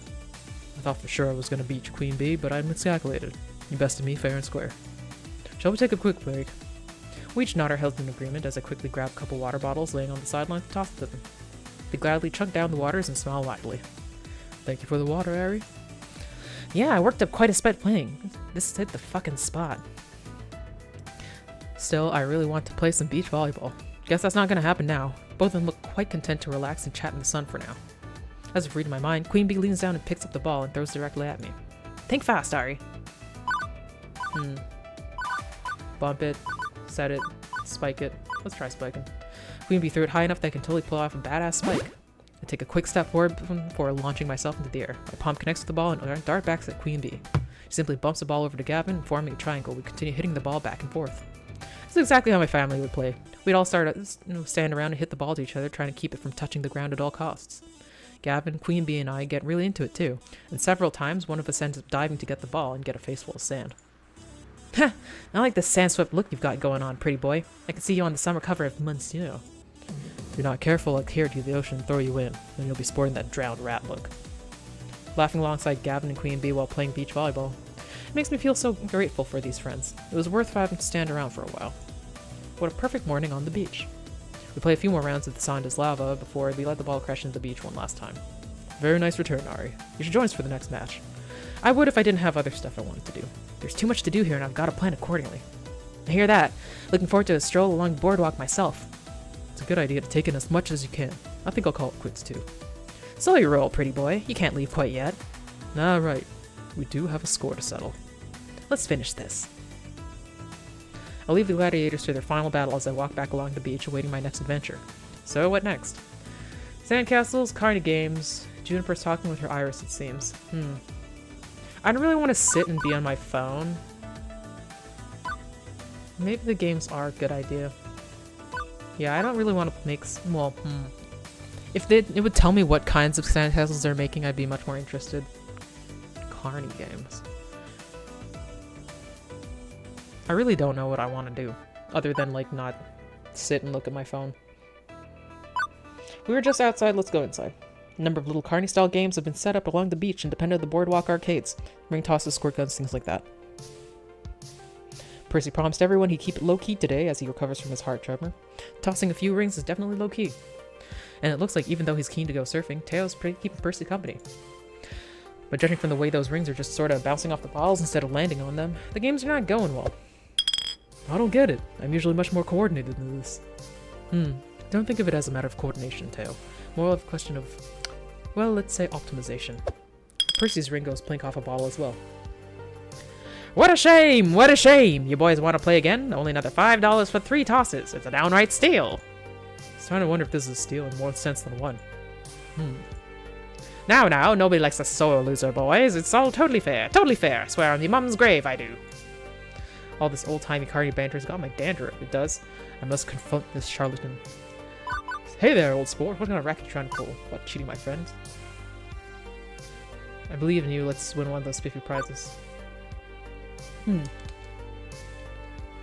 He looks like definitely a cheating type dude. Usually what happens is, like, turns out the rings are, like, a little smaller than the bottles. You know? I say now, what kind of hokum is this? Don't take any wooden nickels, boys. Methinks all this hotsy-totsy prizes are fool's gold. Pardon me? Pardon? I think it's probably a scam. I take offense to that, I do. Anyone can win. Step right up and be a winner. Or are you yellow? I do believe I have a proposal. Teo, a word? Sure. What do you have in mind? Weirdly, the two huddle up without me and exchange a few whispers. I consider interjecting myself into the discussion, but it's over before I can try. Okay, then let's play. Teo passes over a few dollars and takes up the rings, while Percy examines the racks of bottles and details. Teo holds back, waiting for him to finish. Eventually, Percy points. Right there. 3 rings rapid. That's the sweet spot. With a twist of his agile body, Teo flings his rings one at a time, and all 3 rattle their way around the neck of a bottle, ringing it perfectly. Simple enough. Based on Teo's throwing and angles from before and the arrangement of the bottles, I determined the optimal striking zone for him to aim for. All games are a matter of optimization, even silly little carnival toys. Melons! You've bested me, old sport. Well, I know when I'm well and truly rumbled. Go ahead and pick your prize. Well, Ari, what'll it be? Yeah, we were trying to win you a prize after all. Me? Really? This is all for me. Absolutely. You know it. I mean, you are the true prize here. Back me up on this, Percy. Quite so, quite so. But which of one of these lesser winnings truly makes your heart dance? I glance across the row of arcade's team stuffed toys with curiosity. I'd say I'm a little old for dolls, but you're never too old for a huggable plush friend. They both work so hard for it. I'd like Moopy, swinging dolly that plays music. Hubert, the music dolly. I like the disco dancing reporter who wriggles around to Mexican fire, please. Seems more complicated. The ghosts of music games past in plushie form. You've got style, Ari, that's for sure. My sister had a doll that played music when you hugged it. Suppose I can't deny the appeal, even if it can get super old the 5,912th time in a row. Okay, now go away, boys, you bother me. Three of us returned to the dunes, prize in tow. So, why were you trying to win a prize for me? I mean, Percy, there was a Moopy doll back there. That's right in your wheelhouse, yeah? True, but, well, we discussed it and decided that you deserve a treat for the job well done. Sure, this whole vacation is a treat for a job well done, but we wanted something for you specifically. Quite right. I must admit, Ari, the Funplex is a brighter place with you around. Not to say it wasn't a bright place before your tenure, but, well, there's a true breath of life there, beyond what I thought possible. And beyond just the hard work you do, the way you've brought us all together, well, a mere plush toy isn't really proper reward, but it'll have to suffice. What my comrade is trying to say in his usual poetic way is, you rock and you rule, so you get a prize. Thanks for playing. Yes, that. Okay, I'm gonna go hit the waves. I'd offer you a board, Percy, but I know. I promise to take it easy. Not that I'm very aquatic, to be honest. But it's good to spend time with you, considering usually we're on opposite ends of the arcade. You too! Well, wow. I didn't realize just how much I meant to them. I'm only a floor to, an event manager, right? But seeing everyone come together for this beach blanket bingo we've randomly up, it's the bee's knees, it is. So what next? Yeah, we'll go see the sandcastles. In the distance, I see what appears to be a myriad of sandcastles, which makes sense. I mean, I'd be worried if it was a whole bunch of not sandcastles on the beach. During my many beach outings as a kid, there were always multiple sandcastle competitions going on. In front of me, our own Funplex fabricators have entered the fray. With Naomi being our arcade builder and Ashley with all her cosplay craftiness, it's no wonder why these two are up for the sandcastle challenge. As I jog over them, I see Ashley laughing over her castle and Naomi meticulously measuring something on her citadel. How goes the castling? Amazing! Great! Do you see all these amazing sandcastles? They're all so cute! Properly made sandcastles aren't cute, Ashley. Oh, then what are they, Naomi? Assuming they're not just made by kids for funsies, a proper sandcastle can be a structural masterpiece. Wonderful. Every grain of sand must be in its proper spot or the whole thing comes crashing down. If a job's worth doing, it's worth doing right. Naomi says as well, lifting her eyes away from her castle. She's so completely focused that I don't think she's blinking even. And what exactly are you doing, Naomi? Let me explain. I'm making sure each embrasure is equidistant around the tower, otherwise it'll all be an asymmetrical mess. Makes sense. I take the moment to actually appreciate all their castles. Naomi's is a structural masterpiece. Straight, perfect edges meet bold, flat walls which produce an almost perfect medieval castle. She even added an ocean water moat complete with the drawbridge. Ashley's is equally impressive too. It's a soft, fluffy fantasy castle. The foundation's made of sculpted sand clouds like an elegant castle in the sky, complete with spiral staircases encircling slightly slanted towers. Jeez. So I take it you both entered the competition? Of course! You know it, Ari. You should make one too, it's not too late.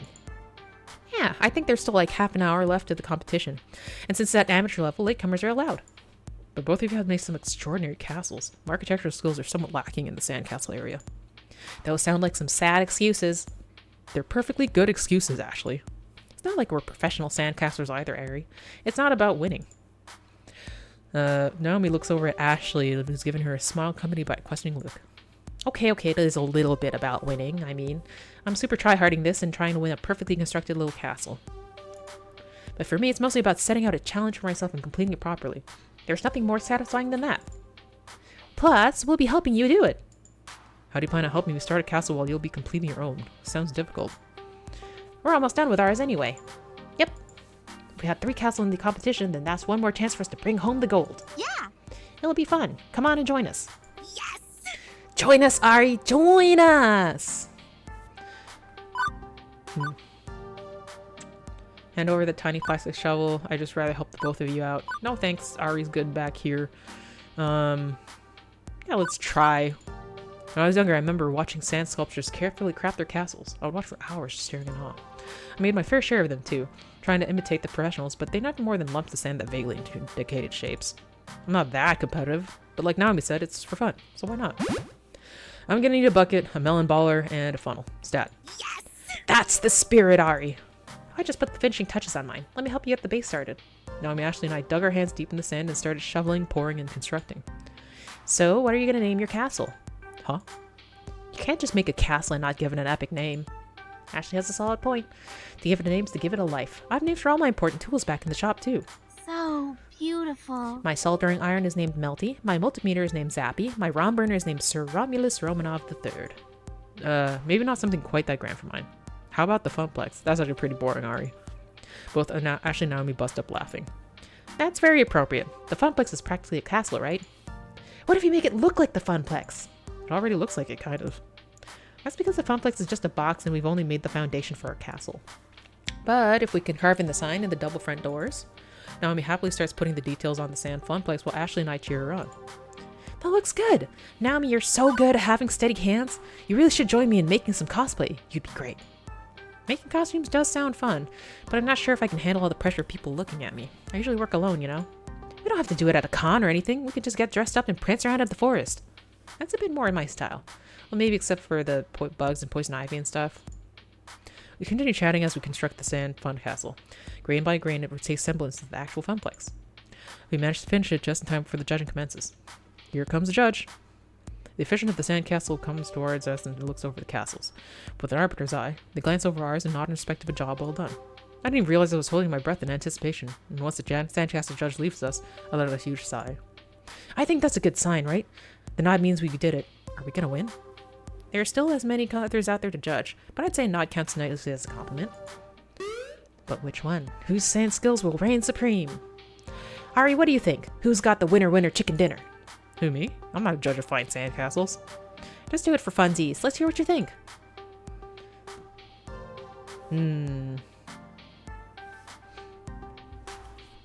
I kind of like Ashley's attitude more, but without actual pictures of them, I have no idea.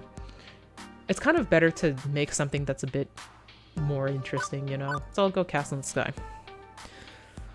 Most of the castles out there are rigid, lifelike replicas of historic castles, while Ashley's has a more airy feel to it. Ashley's is so different from the rest, I think it'll outshine the others and win over the judges. Duh, you're too sweet, Ari. I agree. Ashley's fantasy castle is sure to catch the eyes of the judges. You've done a wonderful job with it. Can't wait to see you win. Naomi, you're wonderful! Oh, I think they just finished tallying up the scores. I wait not so patiently as the judge makes their round across the beach. I see them stop next to a particularly dramatic-looking sandcastle. Pulling out a bright blue ribbon, they prop it up next to the castle, which means... Poops. Well, poop. Double poop. Don't feel too down. If it wasn't meant to be, it wasn't meant to be. How very pragmatic of you, Ari. We did have a blast, though. But I hate losing. We just gotta win next year, Naomi. Maybe if all three of us join forces again, we can build the best sandcastle this beach has ever seen. We should spend more time practicing more, which means more beach trips. I'd like that. I'm in. Great. Next year, Team Ashley is gonna eradicate the competition. I think you mean Team Naomi. You two can fight over that next year. I think I'm covered enough in sand for a while. I'm gonna see about being slightly less sandy. I hear ya, but Naomi and I aren't done here. We got one last thing we gotta do. Oh, what's that? Destroy our creations! Huh, I'll leave it to you. You two have done.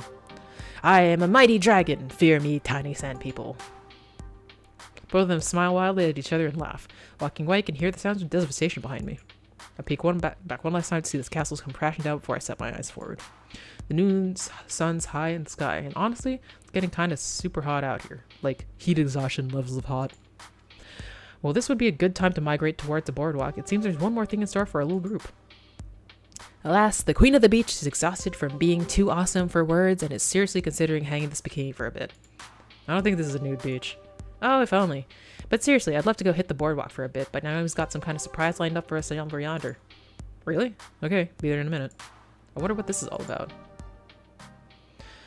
Yeah, I wonder if the person that shows up again here is the one that, like, you have the highest thing with. Soon enough, the entire group is gathered. The number of shade-throwing parasols is multiplied to 4, too. Plenty of cool respite for anyone. Also, a new large cloth-wrapped bundle in the center of the group. Gather round, gather round! It's lunchtime! Oh, I'm outside the thing. Judging from the rumbling in my stomach, it's right on time. The bundle is unwrapped, revealing a series of simple wooden lunchboxes in traditional Japanese style. Each one's obtained a different color. As a way of saying thanks for all your hard work and your support, please enjoy these boxed lunches, courtesy of the Funplex. And me. I made them. An authentic Naomi brand bento. Sign me up. I reach for a box and she smacks my hand away lightly. Not yet, Ari. I made these special-like. Everyone has a personalized lunch filled with their favorite things. Gavin, if you'd be kind enough to distribute them, names are written on the lids. Sure enough, on second glance, I see the names, and I've seen little cartoon doodles representing each person. I want to see the doodles. Wow, does my face really look that apathetic? Okay, I'll start handing them out. Gavin, you first. Let's see. Impressive. Huh. Plain yogurt, celery sticks, and some rice. You know me quite well. Boring and nutritional. I colored a bit outside the lines in this one, rather than sticking to traditional bento style. Enjoy! Oh my gosh! Sushi with some tempura veggies. Ooh, and a side of miso soup. I love nothing more than a traditional bento box lunch. And I love nothing more than making them. Ha! Fish and chips, of course. Little Union Jack on a toothpick. And you made a moopy maze out of the chips, too. It's not too stereotypical, is it? Quite good. I haven't found a proper chip shop stateside, so I'll take it. A nice little taste of home. Fantastic. Oh, fuck yeah. Big juicy cheeseburger and french fries. My mouth is watering just looking at it. Yeah. And it's got lots of pink in it, just how you like it. So pink I can hear it moo. This is perfect. Pita bread and hummus. Love it. It's a great meal that fills the belly and gives you a ton of energy. And we have to keep your tank at full. A tired tail is not a true tail. Oh, how marvelous. Like, this is lovely. Little finger sandwiches, some tea, and even a cupcake. Thank you, Nami dear. It's very thoughtful. Oh, thanks, Miss Francine. I got a peanut butter and jelly sandwich. Nice! Ha, bet you I consulted with Ari in this one. I love these. Always have and always will. I thought this was because, like, I don't actually know you, Juniper, so here you go. Actually, I just checked your Instagram. I did an analysis of your most commonly blogged food, and... Can't talk, busy eating. And that leaves the one who brought us all together, Ari. For you, I made pizza bagels. No. Ugh. Kidding. It's actually similar to the bento I gave you the day that you started at the Funplex. A little reminder of how this all started. Oh! Oh, well. Thank you. Speech! What? Yeah! You should make a speech before we all dig in. I mean, you're the reason we're here. I am. Yeah, you are. I mean, we were doing great before you showed up, don't get me wrong, but, you know. But you worked harder than any of us to make the Funplex the success it is today. I was content to keep it afloat. I didn't think we'd ever manage to do more than that, but you refused to be content. We wouldn't be here at the beach if not for the success you led us to, Ari. So yes, I think a speech would be appropriate. Wow, even Gavin's like, yeah. Fuck yeah! Fireplex rocked. It really opened some doors for me. I'd still be wearing that damn black L7 jacket if not for you. Oh, worth a new one. Not that I'm not happy with the view right now. The atmosphere is so much livelier thanks to your efforts. Win or lose, I'm enjoying my time with Moopy thanks to having so many great people around me. By this point, I can't even imagine the Funplex without you, Ari. So don't even think of leaving. If you do, we'll probably gather up a hunting party and drag you back. No hard feelings. And speaking as the one Ari comes home to every night, I gotta say, they're doing dandy compared to before. So 3 cheers for the Funplex. 3 cheers indeed. Go ahead, Ari. You've earned the right for a speech. I'm just the silly old lady who started it. You made this happen. Wow. Seriously, wow. Well, I've made big speeches before, like the one at the Fireplex. Even if this feels bigger, way bigger, with less crowd. Okay, here goes. I can't be milquetoast for this toast. It's big feelings or nothing. Thank you for all being, thank you all. Being here with you has helped me through hard times in my life. Fucking rules, exactly what I need in my life. Funny thing happened. Let's just say thank you.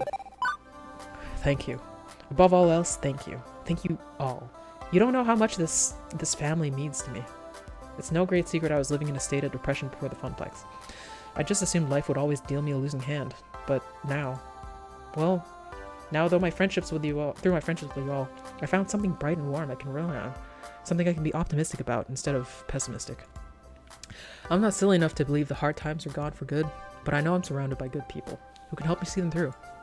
So, thank you. You're welcome, Ari.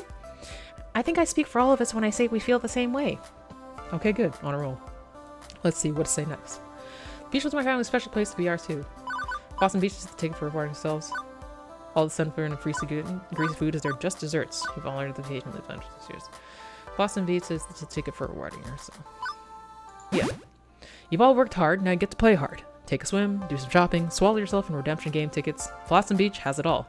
I know we're only here for one day, but I'm intending to make it one hell of a day. An important day. And evening. And anyway, my point is I freaking love this place, and I'm glad to share it with you all. I propose massive amounts of selfies, terrible food, and getting incredibly drunk. Who's with me? Oh, partying and drinks and more partying. Fuck yeah. I'm so ready for this. Now to bring it on home. Love you all. This means so much to me. Okay, enough talking. Let the food in commence. I'm Babylon more than enough. Hunger, it gnaws at me. It saps my very life essence. The foodening calls and must not be denied. Box is open. Devour. Consume. The foodening! The foodening! It's so cool going to Flotsam with you, Ari, and all your great friends, and this great food. It's all so great! Let's eat, everyone. This is the moment. One perfect moment with all of us together, laughing and talking and eating and having the best time in the world. Maybe things will change after tonight, when Ari's plan to find me romance comes together. Maybe this is the high watermark. Maybe. But no matter what happens, I'll always have this one perfect moment.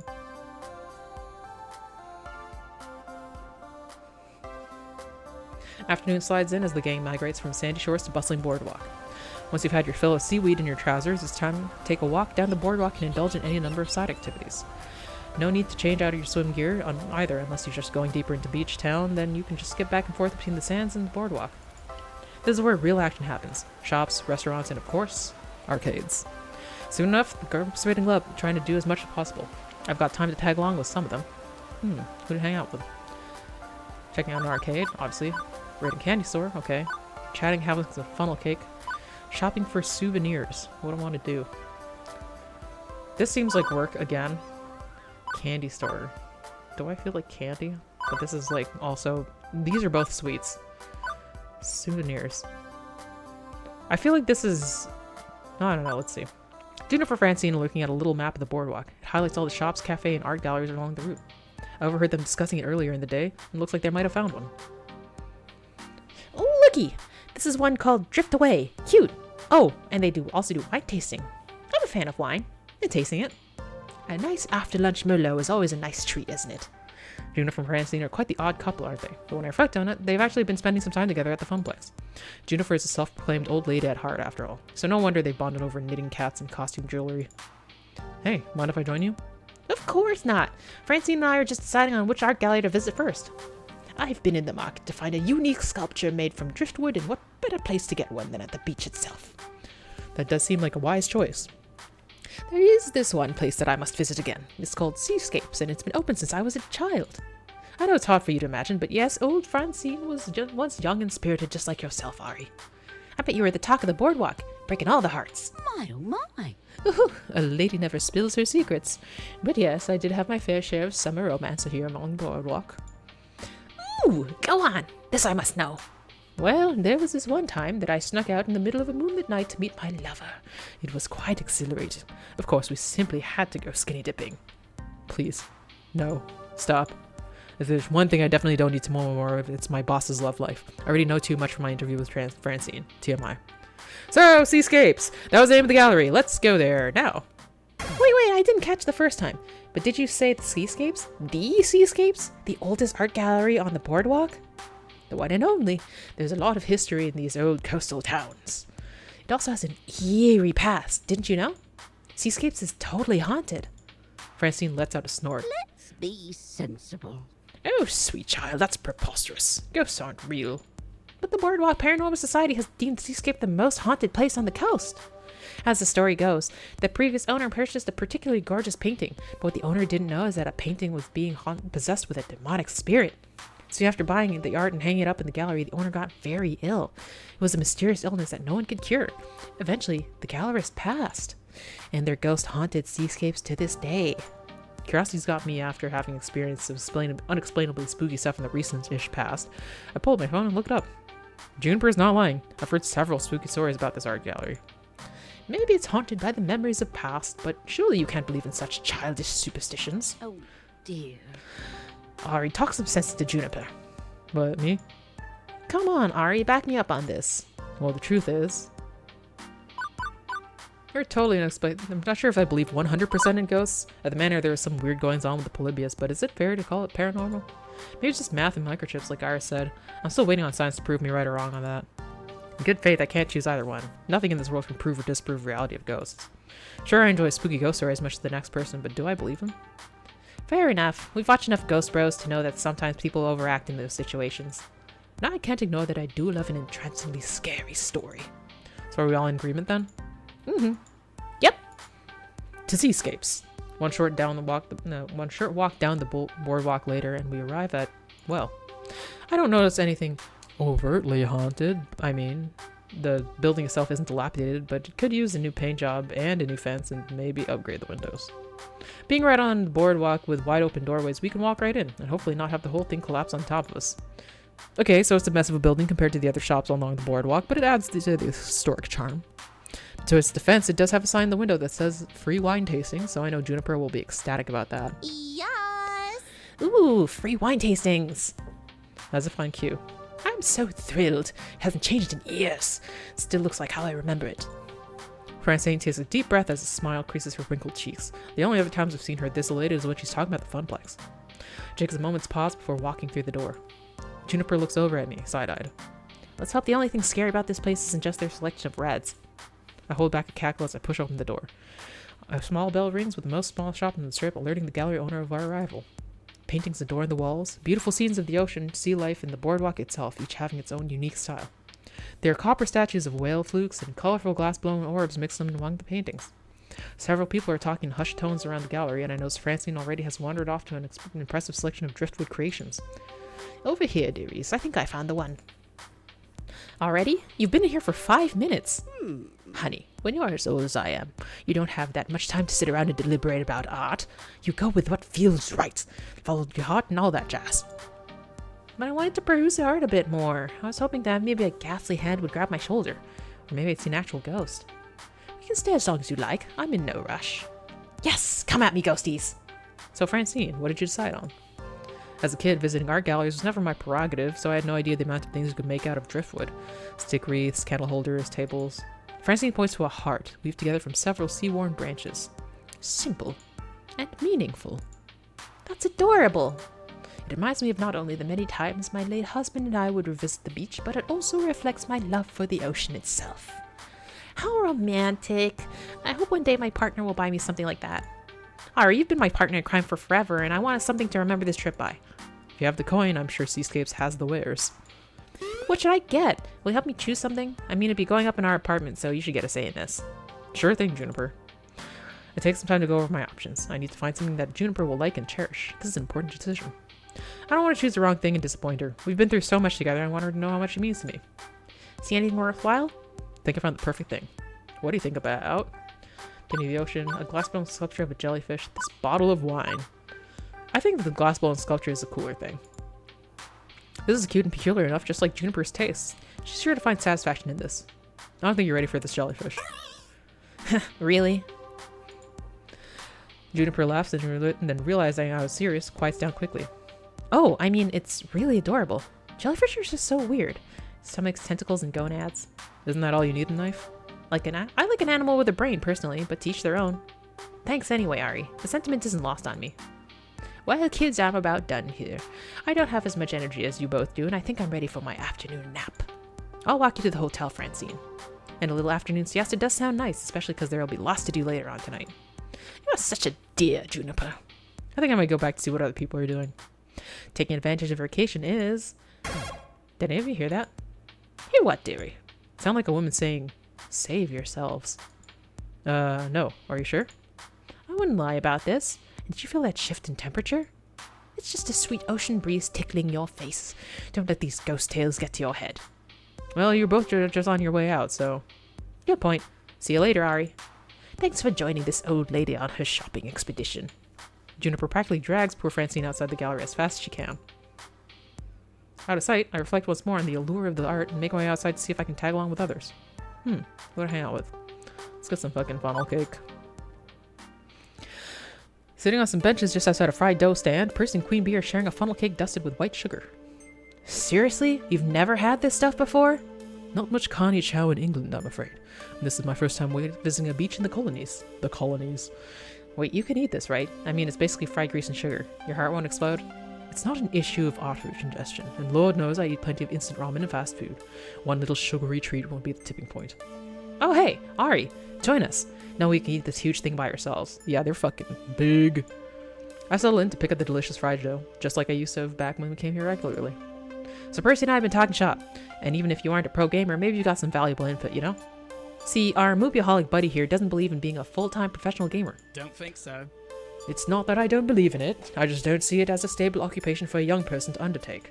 If you're entirely reliant on the wavering loyalty of corporate sponsors and streaming subscribers alongside any prize money you may or may not be winning, well, I suppose I'm just too risk-averse to walk that path. I prefer a sound investment. Whereas I love risk. No risk, no rewards. Yeah, at any moment it could all come crashing down and I'll end up living in my parents' basement again, but I'll have to fight for my future. Just like Ari. They were an unemployed bum before finding the Funplex, so nowhere to go but up. Hey, man. An opportunity knocked and I answered. Opportunity of work presented itself, I took it. It's a simple equation, really.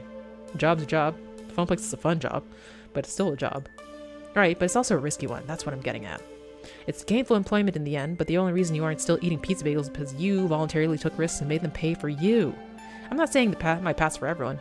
Abandoning the safe reward in favor of the wild ride takes a certain mindset to make that work.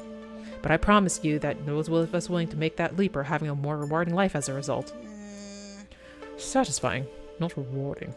Being a school teacher is satisfying, but sadly society does not reward its due. Many satisfying paths in life are also fraught with disaster due to this. It's survivorship bias. People see rock stars and football heroes and think they can make it big too, but those success stories are a percent of a percent of a percent. And what happens later in life to the sports hero who abandoned all other paths? What skills do you fall back on when your window closes? You've succeeded so far, Queen Bee. But remember, not too long ago you were terrified of being drummed out of your team and tossed out on the street. I wouldn't say terrified. It was more like a mild reluctance at best. Couldn't you pursue dominance in your game of choice without making it your entire existence? I don't really play Moopy all day, I trade stock in my off hours. Why not consider a day job with your gameplay occupying the remaining hours? Nope, no way. No way, no how. Fisted Discomfort takes absolute dedication. I can't be at the top of my game at the top of the game, but if I'm also flipping burgers or filing paperwork. Percy, competitive level play requires intensive training. You can't get around the time investment, but you can make it pay double. That's where streaming comes in. Whenever I'm training, I'm streaming. Subs and donations make me money while my skills go up. Up. It's a win-win. I suppose we can see the need for time investment, yes, but it's not like streaming revenues are stable either. Perhaps Ari can help settle this question. Oh, this is a big question. What do you think? Is it better to wholly devote your life to a risky proposition in search of happiness, or to hedge your bets and find balance? I would take... normally I would go with Percy, but like... I don't know. I've got no fucking idea. But this is like... clearly investing in things. I know I was gonna say like, do whatever, but... what was this? Oh, like it's kind of a light. Yeah, let's just go with Queen Bee. We're already here. I think Queen Bee is right. If you really want to devote yourself to something, you matter with the risk, you have to go all in. Right? Percy, you're still young, you know? You've got time to do something risky and wild. Make it happen. No, he doesn't. He just said he had 2 years left to live. If I had time, I suppose. Oh man, sorry, Pear. I didn't mean to imply. No, it's quite alright, both of you. I see where you're coming from. In your situation, taking chances for a brighter future. I suppose you're braver than I, and that's admirable. Exactly! Go for the gold! Honestly, he should be the one taking risks, because he has, like, no fucking time to do it. Like, taking balanced things is, like, if you have time to see it out. Like, what the fuck are you saving up for? With the 4 heavenly kings behind me and this funplex keeping me going, I'm headed for the top. Risky? Yeah. But this is what I want. I choose this. And we'll be right here every step of the way. The neglected funny cake cooling off, the 3 of us focus on putting away our sugary rewards after that. We're each walking different paths, but I can't say any of us are willing to settle for anything less than our dreams in the long run. Who to hang out with? Naomi, Teo, Gavin, and Ashley. I think I'll only be able to get one of these because I chose Francine. So is it like candy or arcade? I don't know. I know this is work, but we are talking about games here. The primary appeal of this place for me was always the arcades. I rarely swam in the ocean. I preferred indoor swimming pools to unpredictable waves that made boardwalk crawls, arcade games, tokens, and joysticks. As I approached one of the open-air arcades, well, I don't see a single joystick. Impressive. Interesting. I'd have these arcades are 100% redemption games. I suppose it's for the best. Naomi's distracted by looking for soft water taffy. She'd hate this place. I've noticed this industry trend away from anything vaguely resembling a traditional arcade game and towards touchscreens and prize tickets. I suppose it was inevitable. If not for a strong showing for joysticks in the 80s and 90s, it would have happened sooner. Yeah. A game's a game, you know. I can enjoy just about anything. Oh, and hey, there's pinball. You like pinball, right, Gavin? Ooh, and skee ball. I love alley rollers. What? Huh? Technically, skee ball, depending on spelling and hyphenation, is a registered trademark. These are simply alley rollers, manufactured by a different company. Oh. Sheesh, way to suck the fun out of it.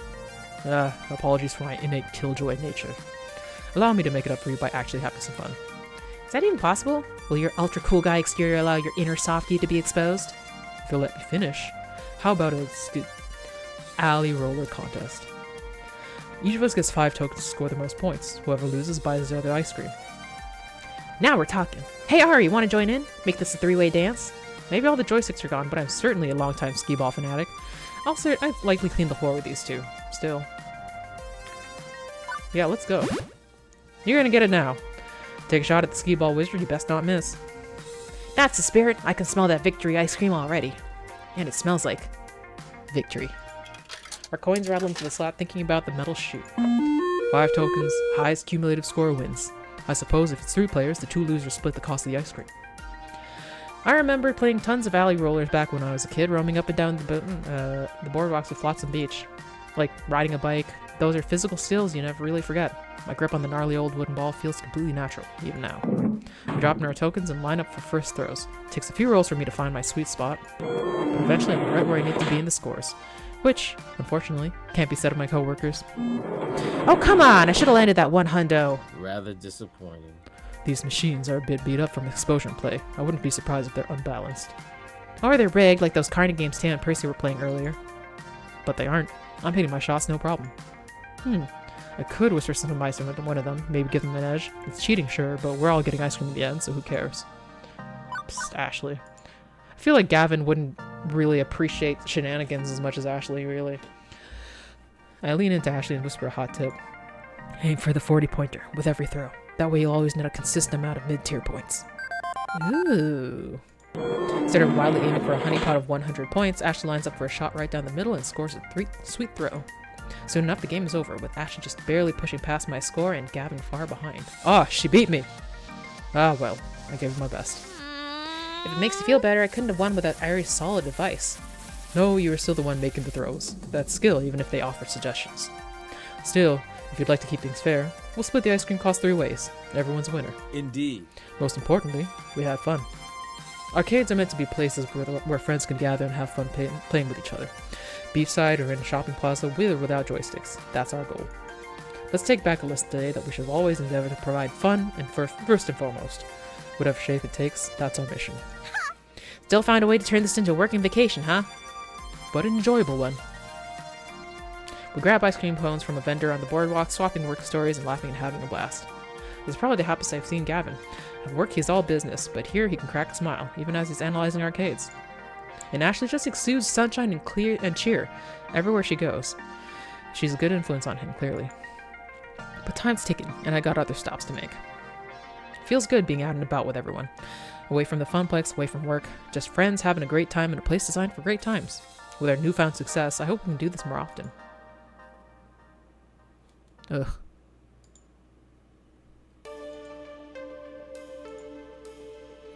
The rest of the afternoon passes in a blur. Soon the sun has gone down and Flotsam Beach is a calmer place, a more chill vibe as the day's manic energy is long since spent. It's also clear that the group will be breaking up soon. They've already changed back to their regular clothes, done with the beach as a whole. Some are talking about checking out the night light scene around here, some just want to relax in their hotel rooms, some are simply heading back to the city, leaving me alone for a moment with my thoughts. It's been a wonderful day, definitely. There's only one thing that can improve it. A risk, a daydream, but maybe one worth taking. I happen to know a few things about dreams lately. Beep beep, Ari. Yeah, I know. You want me to ask someone out on a date? Only if you want to. I know I was kind of pushy earlier. I'm sorry. But if you want this, now's the moment. Everything in my calculation says that it's the perfect time. Got a lot going for me, but maybe something's still missing. Something more that I need from life than the warmth of friendship alone. More importantly, maybe one of them feels the same way. Maybe they feel the same yearning. Romance, love. I'm no stranger to these things. But those were fumbling first attempts in youth. I could fumble again. Am I ready for this? Well, I'm still considering. How about I run down the data while you're thinking? Let's see. Okay, after my analysis, here's where you stand with everyone, how their personality is shaping up. But now that I've had weeks to understand you better, I think I can adjust these values based on what I know each of them likes in a partner. Naomi loves people who are kind-hearted, but has a bit of a fiery temper. You match both these. Gavin may be blunt, but he aspires to be kind, and you're already kindly. Ashley goes with her gut. So do you. Gutsy clicks for both of you. Queen Bee takes risks and relishes in the challenge. You're both very gutsy. Percy's heart is wide open to the world as your own. You're both very kindly. And that's everybody. In my final analysis, I think you're the best possible match for Queen Bee, Naomi, and Ashley. Okay, they're all, like, close. All three would make a fine companion for you, Ari. Queen Bee, Naomi, and Ashley all get along well with you and match your personality.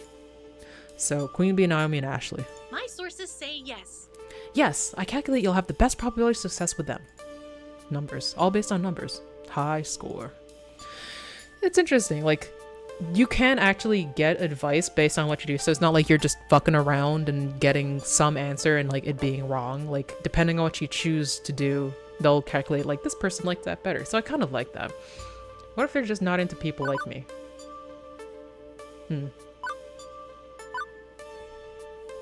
Yeah, okay, let's run with this. It's weird, but you know what? My life is weird. It's surfing a deep wave of weird all the way to the shores of weirdness. So okay, hook me up with someone whose numbers match my numbers. I'm ready to go. Great, but I want to make sure you understand what's really going on here. I'm software, right? I have to see the world through numbers. I see relationships as numbers. I see your vocal tones as numbers. And I score it all. But the math is less important than the meaning. I see a number. But that number represents your free will and your heart. You chose to spend time with them.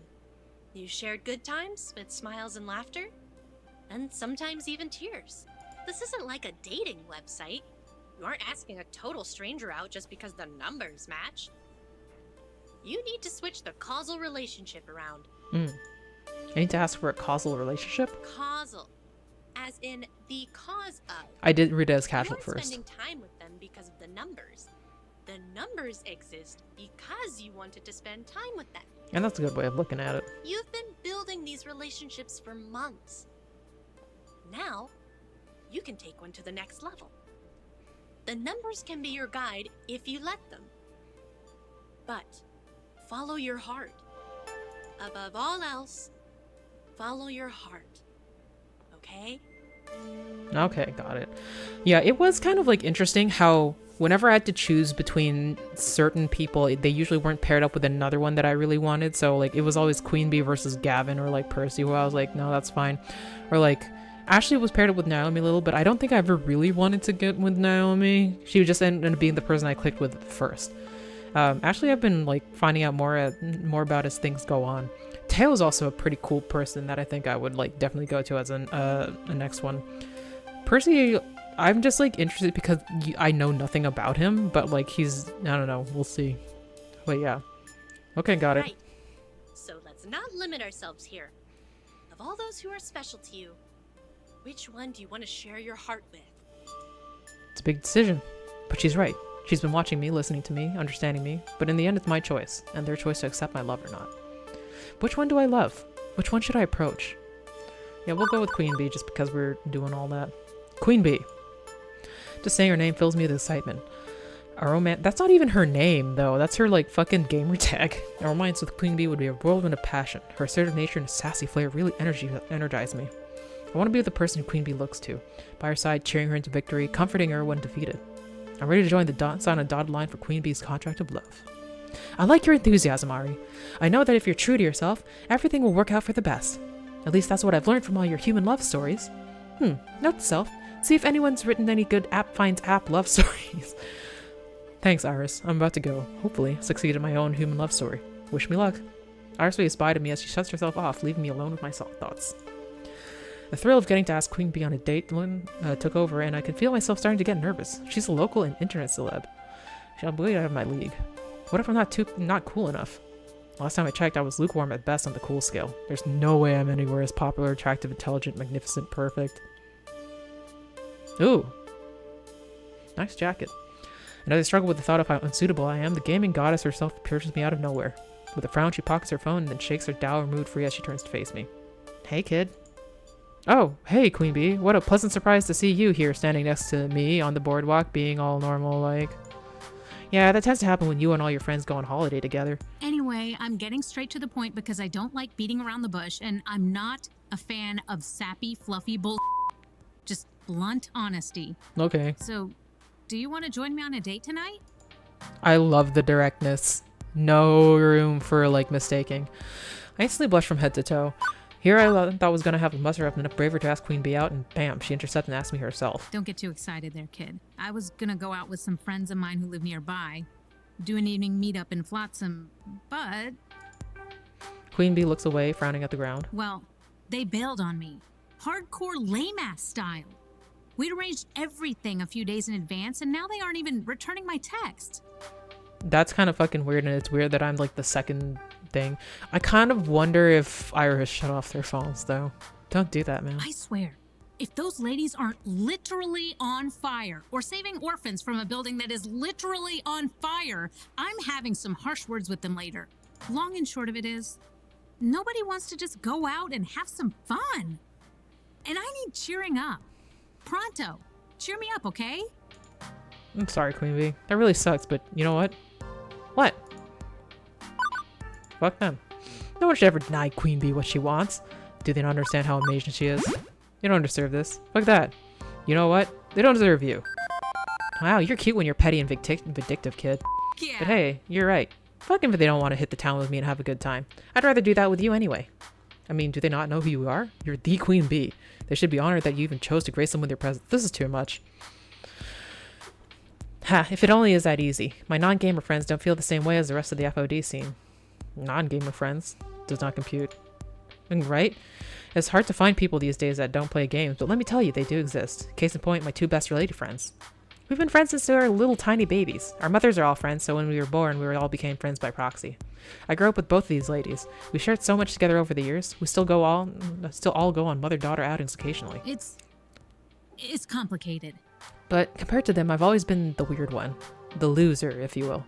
Both of them have successful career paths. One's a teacher, the other psychologist. Heck, they've had kids already. And what do I have to show? I play arcade games for a living. I bet they think I'm wasting my time and energy. That's probably why those friends ditched me tonight. I'm so fucking unaccomplished. Hey, that's not being fair to yourself, Queen Bee. You're one of the 4 heavenly kings now, did you forget? That's like the most accomplished thing I can think of. Except if you made Fist of Discomfort itself. Then just maybe you'd be more accomplished. You know how to make a woman feel special. Anyway, I'm done being sad about this. I refuse to let a little trifle like this get me down any further.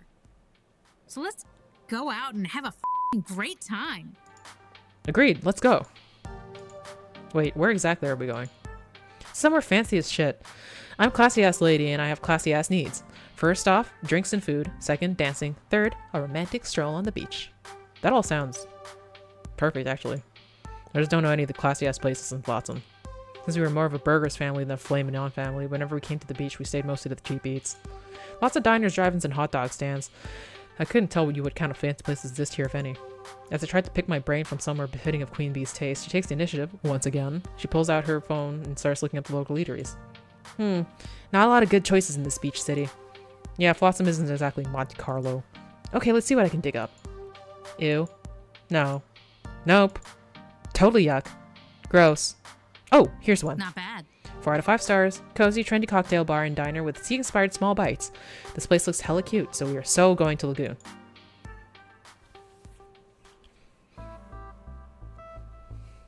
Next thing I know, we're there. I had no idea this place even existed, but apparently it's a hit with locals and tourists alike, and it's exactly how they describe themselves. The tables are illuminated by dimly lit candles, really making it an intimate and adding to the cozy atmosphere. This is almost too trendy for my tastes. I really haven't been to anywhere this hip. In fact, I'm pretty sure this is the swankiest place I really haven't been to anywhere this hip. In fact, I'm pretty sure the swankiest place I've eaten at is the whole story. Honestly. Even the way everyone is dressed in here is so fashion forward. Retro 50s style without being hipster. Queen Bee fits right in with this bunch. She's always styled to perfection. I guess she has to be if she's like a public fucking facing person. I, on the other hand, looked down at my hoodie and let out an exasperated sigh. Hey. Don't worry about it, kid. You look fine. It's not exactly black tie. We'll be too busy paying attention to each other anyway for you to concern yourself over such trivial matters. Queen Bee locks arms with me and smiles. Look at us. Couple of hotties out for a night in town. We should immortalize this with a selfie. Queen Bee pulls out her phone, holding it up high to get that perfect angle, and snaps her picture. Oh, that's fucking precious. Look! She passes her phone to me, and surprisingly, it's a great photo. And I don't look half bad either. You cool if I post this on my social media feed? The Beehive loves to know what I'm up to. That's what I call my followers. Cute name, right? No. I'll let you tag me in it. What's better than a cute picture of me and Queen Bee? A picture of me and Queen Bee getting posted to the world. It's almost like we're a real couple doing couple things. Oh, go for it. And tag me so I can share it with my own hive, too. Don't you have only like 10 followers? And 6 of them are the regs from the Funplex. Yeah, but I really want to make sure Francine knows. She's my mom. She'll be happy to know you're in good hands. You do realize you're probably going to get several hundred followers from this raid. I did have some implication that that would happen, but yes, but I'm not going to worry about my sudden jump in popularity. I won't be buying solid gold mansion or anything. Going out and enjoying this moment with you is the only thing on my mind. You're making me blush, kid. And posted. I'd already silenced my phone, so if I suddenly go viral, it won't interrupt us.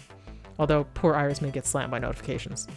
Though she should expect that, because she did the calculations. After a short wait, we are brought to our table, where sit down and menus are handed to us. I'm impressed that even menus are super hip, down to the sophisticated font choice. Note self, tell Juniper about the Lagoon's menus. So, what cocktail are you going to order? All of them sound divine and I'm having a hard time choosing. I skimmed the menu, looking at all the alcoholic choices. Funnily enough, they're all named after boats. There's the Catamaran, a citrusy grapefruit tequila libation, the Banana Boat, a rum and banana syrup concoction, the Bow Rider, a rosemary-infused vermouth beverage, the Caravelle, a floral bubbly gin drink, or the Lifeboat, a non-alcoholic coconut lavender lemonade. It's a tough choice indeed, but I think the one that'll quench my thirst is... In real life, it would be like the fucking Lifeboat. But this isn't real life, so I can drink. I do like... I forget what fucking happened. There was like one that had... This is the vermouth and something. I think it was like was it rosemary? I do like rosemary drinks. I do have like rosemary non-alcs a lot of times. I think it was this one. Botanical, a refined drink. Let's see if this was the one that I actually wanted to get. Rosemary infused, yeah. Rosemary, I love rosemary drinks. What a refined drink, a fresh mix of botanicals and herbs. A classy ass drink for a classy ass me. The Bow Rider, it's a perfect reflection of our evening. Sounds pretty fucking delicious. Just then, one of the waitstaff passes by, and Queen Bee gets her attention. May we have 2 Bow Riders, please? As we wait for our drinks, I take notice of Queen Bee sitting across from me. The faint candlelight makes Queen Bee's skin glow and her eyes shine fiercely. I can't help but stare at her beauty. You are absolutely gorgeous. The words fall uncontrollably from my mouth. Are you sure you didn't have a drink already without me? Oh, I'm sorry, It's totally fine, Ari. You are quite attractive yourself. Honestly, I'm quite smitten with you. Yeah, what's your real fucking name? How about that? I'm in complete shock. Words can't form in my mouth. I feel dizzy and my heart is pounding so hard I think it could just collapse at any second. This is what being in shock is like, right? Thankfully, our drinks are served to us, cutting a knife into my awkward silence. I quickly cup my hands around the glass and take a huge drink. Queen Bee laughs. So down there, Ari. I'd like to still talk to you before you get completely trashed. It takes me a second to realize, but Queen Bee stopped calling me kid. I've leveled up from kid to my actual name, huh? What have I done to deserve this upgrade? I figure since we're on a date, and I really do respect you, I owe that to you. Kid might slip out every now and again due to habit, but I'm sorry from here on out. You've earned it. It's beautiful how Queen Bee speaks my name as if she's learning it for the first time. A fire sparks deep within me and I feel tingles across my skin. I feel proud, cut above the rest of the fodder. However, there is something I would learn to know about Queen Bee and I've been curious since we first met. A name for a name, right? So you've got my name now. Yeah, what about it? When do I get to find out yours? Come again? Queen Bee is my name. I am Queen Bee. You know what I mean. But I hate my name. Okay, I won't make you. I understand some secrets are meant to stay just like that. Secret. Ah, fuck it, fine. When you give me that sad puppy dog eyes, you force my hand. But if you tell anyone, and I mean anyone, you'll have a very angry bee buzzing around you. My lips are mum. Queen Bee lets out an exasperated sigh. It's Tanvi. That's a great name! Tanvi fucking Khan. That's a super cool name! But that's such a beautiful name. Why do you hate it? Because it's such an old-fashioned name that no one can ever pronounce it correctly. Well, they can pronounce my family name, but they never really do it sound like William Shatner in some fucking annoying attempt to charm me. Queen Bee is just easier. People can't fuck up Queen Bee. I can understand why you chose to go by Queen Bee. It's not fun having a name no one can relate to. Plenty can understand the reference of a Queen Bee. But I really do like your name too. If you'd like, I can refer to you by your real name instead of your gaming handle. Oh? That's very sweet of you, Ari. Okay, you can call me Tanvi or Queen Bee. Either way works fine for me. I'll respond to both. Both names fit her so well, but for me, one name rings true. Tanvi. I want her to know her. I want her to know I care about her as much as a whole person, not just an online persona. It'll be much more intimate to call someone by their real name. It'll be our secret we can share. Tanvi. From now on, I'll call you Tanvi. When you say it, I don't hate it as much. And it does feel nice to actually be called by your intended name. I like it. I like it a lot. Hey, thanks. Thank you for not making fun of me. Why would I make fun of that name? It's a cool name. I would never. I really adore you, Tanvi, and I wouldn't poke fun at something that you can hear a ton about. You are the fucking best. But look at our drinks. We need a round 2. Tanvi is quick to change the subject when things start to get too heavy, but I gaze down into my glass, and it's, in fact, empty. A second round is needed in order, and maybe some food to go with. Yeah. Heck yeah. Let's take a look at the menu. Yeah, we shouldn't just be drinking. Take a sec to scan it. We should start with a round of oysters. I love eating those gooey little mollusks. So freaking delicious. You do know they're an aphrodisiac, don't you? I respond with my face turning deeply red and hiding it deep within the fold of the menu. Tanvi laughs wildly and continues reading the menu, ignoring my embarrassment. We end up ordering several small plates of some of the fanciest dishes I could even imagine. Buttered scallops on a bed of mashed parsnips, crab dumplings, roasted Brussels sprouts with bacon shavings, and lobster ravioli and cream butter sauce. I'm allergic to almost all of these. But it's fine, it's not me actually. My mouth never tasted an explosion of such decadence, and my stomach was filled to the brim with savory and succulent food. The conversation stuck mostly to the beach adventures of President Past. Before long, the check came and went. It's official. I'm stuffed. Round 1 complete. Next up, we gotta dance off all those calories. The dance club is right at the end of the boardwalk, a stone's throw away from the beach. How fucking romantic. Right. I remember that being the main attraction for the night. Oh? I think you'll hold that title by the end of the night, Ari. It's getting all hot in here. Is it getting hot in here all of a sudden? I'm not sure how much more of this I can take. Tanvi is making it very hard to concentrate on anything but my intense feelings for her right now. She just smiles wickedly at me, knowing exactly what she's doing. I'm gladly a pawn in Tanvi's game. Okay, yeah, sure, you're right. Maybe we should go out dancing. Now, right now.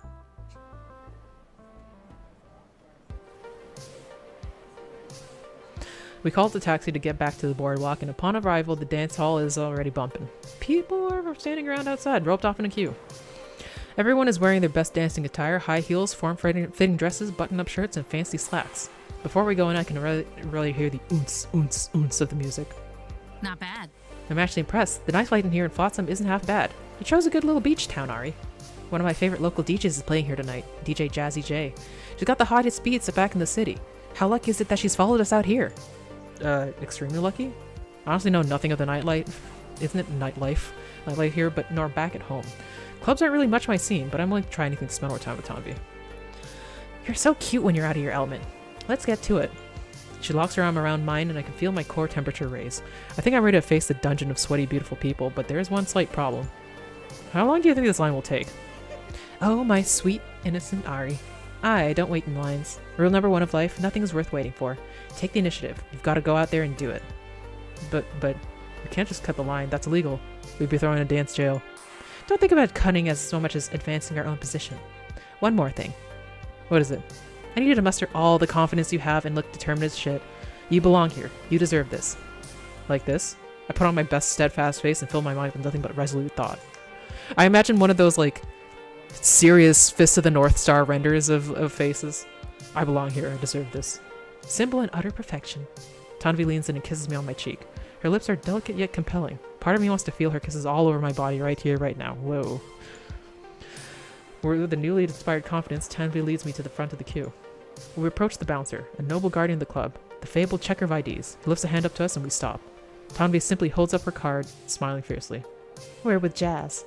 I can't help myself, but I'm holding my breath in anticipation. The bouncer checks the ID and looks Tanvi once over and then back at the ID, scrutinizing with the grimace. It feels like forever, and I'm sure we're just gonna get got. We'll be the laughingstock of the club as everyone laughs at us while we trek away, tears in our eyes. Shockingly, he gives us a grump and waves us in. She's also kind of famous, so maybe? I wait until we both a good distance in the building before I let myself show my true emotions. I can't believe... Heavy. Wedges. I'm shouting over the booming oons. It's pretty loud in here, but I think Tanvi can hear me. She laughs accordingly. Relax, Ari. Don't ask. Just accept how fucking awesome we are. I nod in agreement.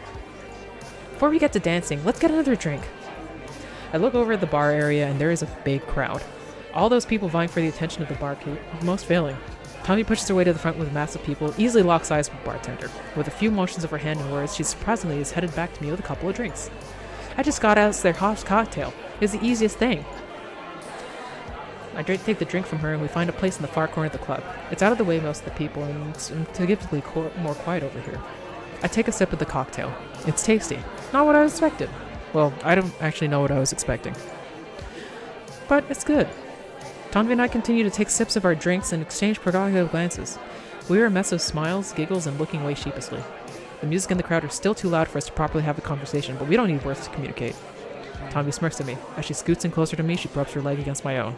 Delicately, she places a hand on my shoulder and leans over, talking into my ear. So how are you holding up, Ari? You don't look overtly traumatized. This is certainly one of the more exciting nights in recent history. Taking it all in, I'm feeling great. This is fantastic.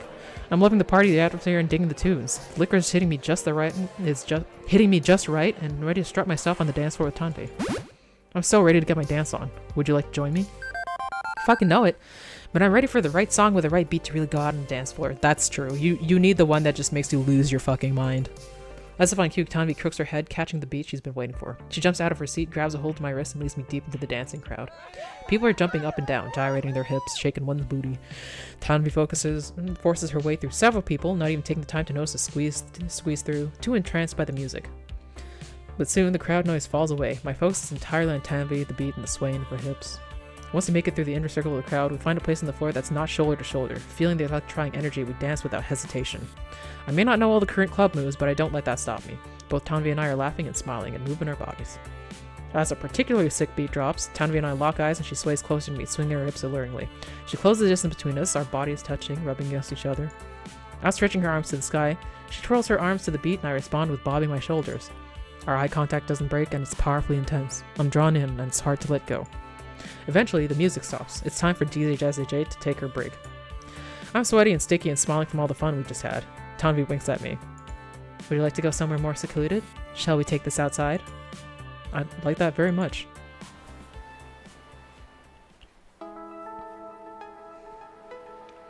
We wave goodbye and good riddance to the loud music and the party lifestyle.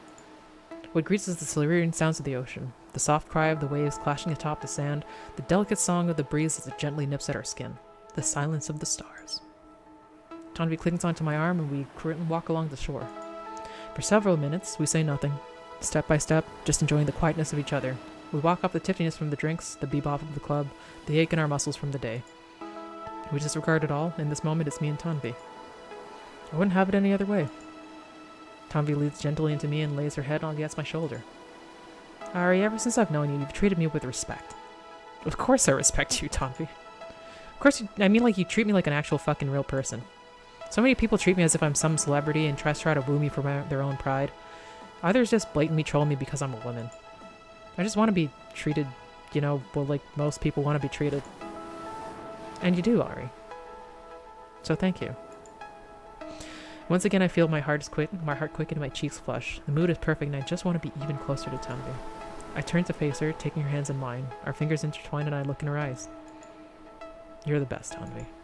Tanvi blushes and she looks away hesitantly. I mean it. You truly are a queen among the rest. She looks back at me with a wild look in her eyes and a smirk on her lips. I can read her body language and it's contagious. No words are needed to convey our desire as we both dive in. Tanvi grabs at my clothes and pulls me in close. Finally our lips meet, pent-up passion from the months of wanting and waiting. My arms glide down her back as I embrace her, longing to feel her body up next to mine. Our kisses are a mix of delicate touches and forceful caresses, our lips only parting to make intense eye contact before delving right back in. Okay, this is getting like a lot. Carnality is fierce, nothing keeping us apart. I let her kisses along her collarbone and squeeze her hips. She kisses on my neck, hands grasping desperately on my back. Each of us takes turns leading the others in thirsty display of affection. My mind is a blur and all I can think of is a wonderful woman in front of me. It's heating up, but in turn of events, Tanvi slows it down with a deliciously long kiss. Our lips linger until finally she parts from me, letting a heavy sigh fall from her mouth. Can I ask you something important? Of course. Can we just stay like this? What do you mean, like stuck in this position forever? I'm sure eventually I would like to need use of my arm again. It helped me do things like write, cook, and gaming. Tanvi laughs slightly. I mean, metaphysically here in our current situation. Like, we're obviously attracted to each other, but I'm not ready to jump into a typical relationship role of being partners. That's not exactly what I was expecting Tanvi to ask me, and frankly, I'm not quite sure how to take it. Yeah, let's just stay like this. Who would I be if I forced Tanvi into a situation she wasn't ready for? I'm content just being able to have these wonderful moments to share with her. If continuing what we're doing brings you happiness, then let's keep doing exactly what we're doing. Thank you, Ari. Thank you so much for understanding. It's not that I don't want to be together with you. I do. I cherish you and I love all the time we spent together. I'm just not ready for the label of being in a relationship or a partner. I'm more in the mindset, and I'm going to take it one step at a time. Enjoy our time together and see how that blossoms. Ah, so this is more of a casual thing? No, not at all. I'm still dedicated to you, the only person I care for. I just want to take it slowly, have an open communication about what we're doing and not put a label on it. Have a seat by the waves as I put my thoughts together. I had a relationship that started with that and it was fine. Like, you take the time and eventually you're like, yeah, you know what, this is good, and then get better.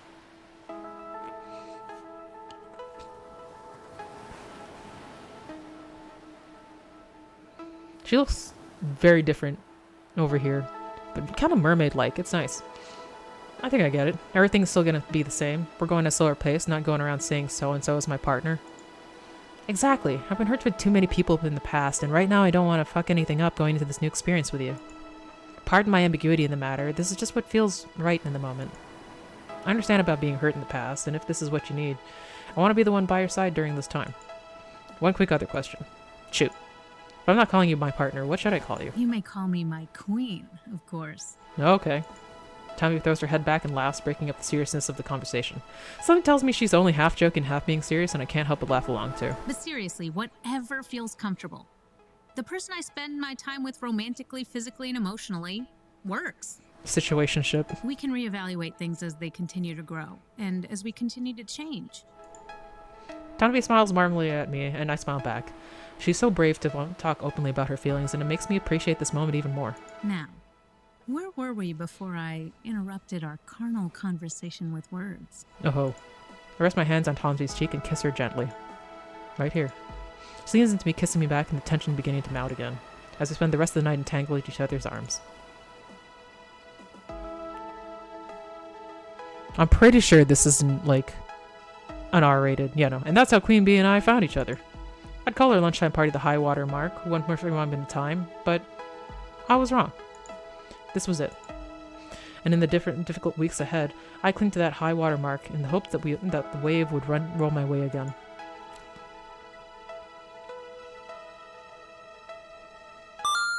Level 5 of Arcade Spirits completed! So far you've scored 18,000 points. You're winning friends and influencing people. Oh, and pizza fact time. 3 of the top 10 weeks of pizza consumption occur in January. More pizza is consumed during the big game week than any other week of the year. That makes sense. Yeah, let's save the game. I wonder how long... Let's see if we can finish this. It's like one chapter left, right?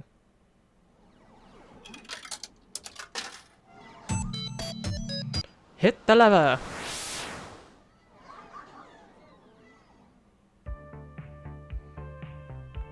It's a future year 20xx. Look, hold on, let's look at the new game plus kill screen. Oh, okay, no, it's we have like quite a number to go. So let's end it here because we'll come back and yeah, like 6, 7, 8. No, we have like way too many to go. So let's end it for now. But yeah, that's it for Arcade Spirits. At least we kind of got somewhere, I think. It feels like we got it. It's not necessarily a lose to be in that relationship like that. That is how it is for some people and not for others. But yeah, we'll see where it goes. It's because of the scorifying of it all. It's kind of like, was there a better one to get if I just gotten the exact specific things? But I don't know, like having somebody that's so like kind of bold and out there just suddenly like admit these things kind of does seem like a win in a way. Getting vulnerability is like huge. So yeah, maybe not. Maybe it's just different for other people. I don't know. But we'll see. But yeah, we'll be back doing more of this next week. We'll do more Yakuza on Monday. And that's it for now. Stay cool, stay frosty, enjoy a long weekend if you have it. Bye-bye.